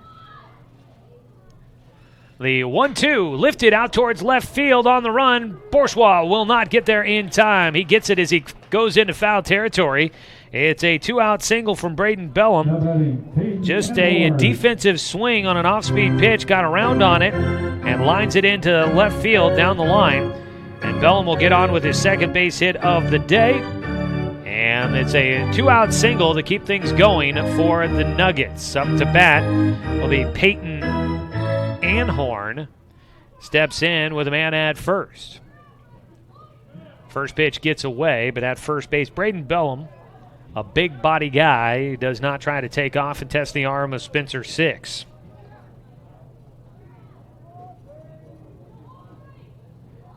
A 1-0 pitch for Cody Johnson out of the stretch now. Lined into left field. That will keep the inning going. Coming in to get it, Bourgeois once again. Back-to-back singles to left for the Nuggets. And that brings the game-tying run to the plate for the Nuggets as we go to the top of the lineup. And suddenly things getting a little bit snug out there in this one. Only 1 out away.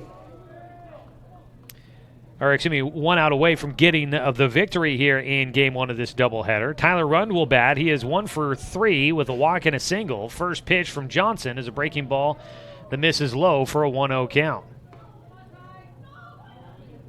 Rund, the leadoff man, got on with a walk in the 6th inning and scored a run. Manufactured that run. He stole second, stole third, and then scored on a throwing error to bring in 1 run. The 1-0 pitch, strike 1 taken. A ball and a strike for Tyler Rund. His team trailing 10-7. He represents the game-tying run. Johnson will come set, looking to pick up the save. Needs one more out. That ball lifted towards left field, foul for strike 2.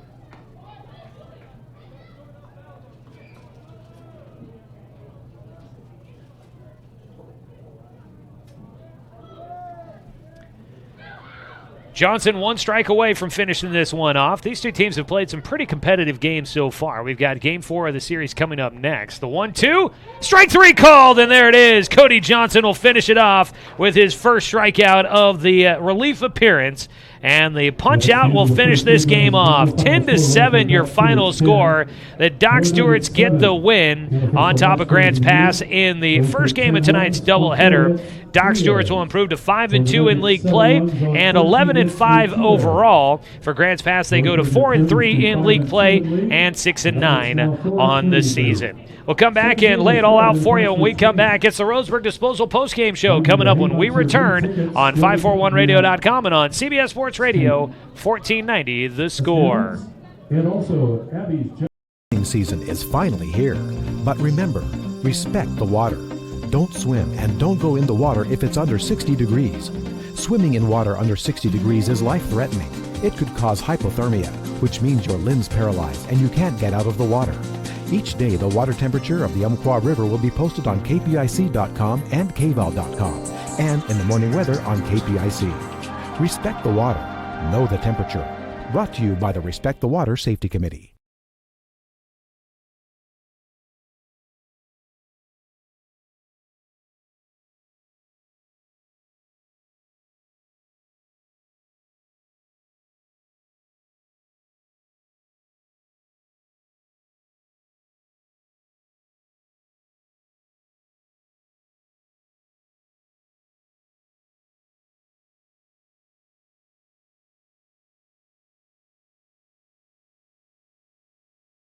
I am a nurse, a firefighter, a college student, a mother, and I am an American soldier.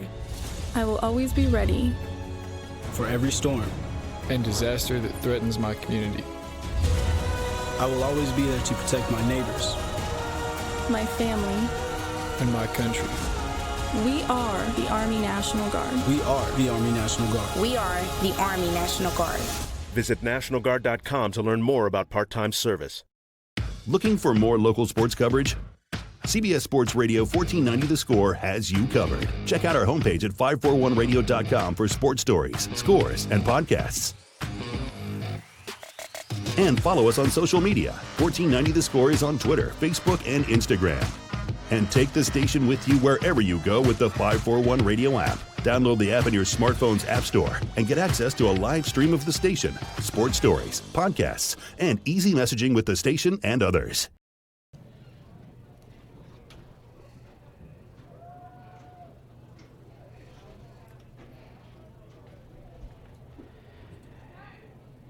Game 1 between your Roseburg Dr. Stewarts and the Grants Pass Nuggets is final in the books. The Doc Stewarts pick up a 10-7 win, and they will move closer to first place Willamette Valley with that win. They'll look to see if they can get the sweep, win the series against Grants Pass, and stay right there behind the Titans at the top of the Area 4 standings. But the Doc Stewarts win 10-7 in tonight's ball game. 10 runs on 5 hits, 3 errors for the Docs, and 7 runs on 13 hits, 3 errors for the Nuggets in this one. Doc Stewart's getting the victory. Cade Meisner, the starting pitcher, gets the win as Meisner going 4 innings to get the victory. Taking the loss will be Andy Lacey.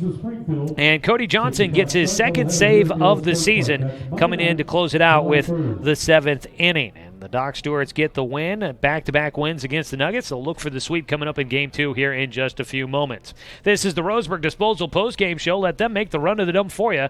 That's Roseburg Disposal. We'll take a quick look at our game recap here, brought to you by the News Review Sports section. For more on today's game, make sure you pick up a copy of the News Review print edition tomorrow. Doc Stewart's fell behind 2-0 as Grants Pass scored 2 in the bottom of the second, but the Docs would get 6 runs in the top of the third. That was 6 runs on only 1 hit. The starting pitcher, Andy Lacey, ended up walking 5 in that third inning, and he also hit a batter. With all those walks, the Doc Stewarts able to get the runs across. They pulled ahead 6-2, and they led the rest of the way. Made it 8-2 in the top of the fourth, but Grants Pass would get 2 back in the bottom of the fourth, made it 8-4. The Nuggets would get 2 more runs in the bottom of the fifth, made it 8-6, but the Docs stretched the lead back out with 2 runs in the 6th inning. On top at that point, 10-6. The Nuggets get 1 back in the bottom of the 7th, and that would be your final score at 10-7. Again, 10 runs on 5 hits and 3 errors for the Docs, 7 runs on 13 hits and 3 errors for the Nuggets. We'll take another 2-minute break. When we come back, we look at more of the offensive and pitching statistics from this one, and we will name our Joe's Towing Player of the Game. Back after this quick break as we continue on with your Roseburg Disposal postgame show on 541radio.com and on CBS Sports Radio 1490 The Score. Season is finally here, but remember, respect the water. Don't swim and don't go in the water if it's under 60 degrees. Swimming in water under 60 degrees is life-threatening. It could cause hypothermia, which means your limbs paralyzed and you can't get out of the water. Each day, the water temperature of the Umpqua River will be posted on kpic.com and kval.com, and in the morning weather on KPIC. Respect the water. Know the temperature. Brought to you by the Respect the Water Safety Committee. It's easy to spot people who participated in high school sports and activities. Right on time. They learned important lessons like leadership, teamwork, respect. Hey, our meeting moved to 10. We'll be ready. Values that last a lifetime. We need to focus on 3 factors. Support high school sports and activities in your community. When kids take part, they get set for life. At Brook Communications, our job is to get results for your business, period. We can take your story and tell it to the people you want to reach in a way that compels first-time clients to become repeat customers. We get them through your door so you can do what you were meant to do. Proclaim your sales message to the largest audience of any media company in Douglas County. Brook Communications dominates through the power of 5 radio stations and 541radio.com. Results amplified. Locally owned. Brook Communications. What rhymes with great? Participate. Where does greatness start? Here, in the classroom. On the stage. In the pool. On the field. Where will your greatness take you? To better grades. To more friends. Yeah! Be great. Participate!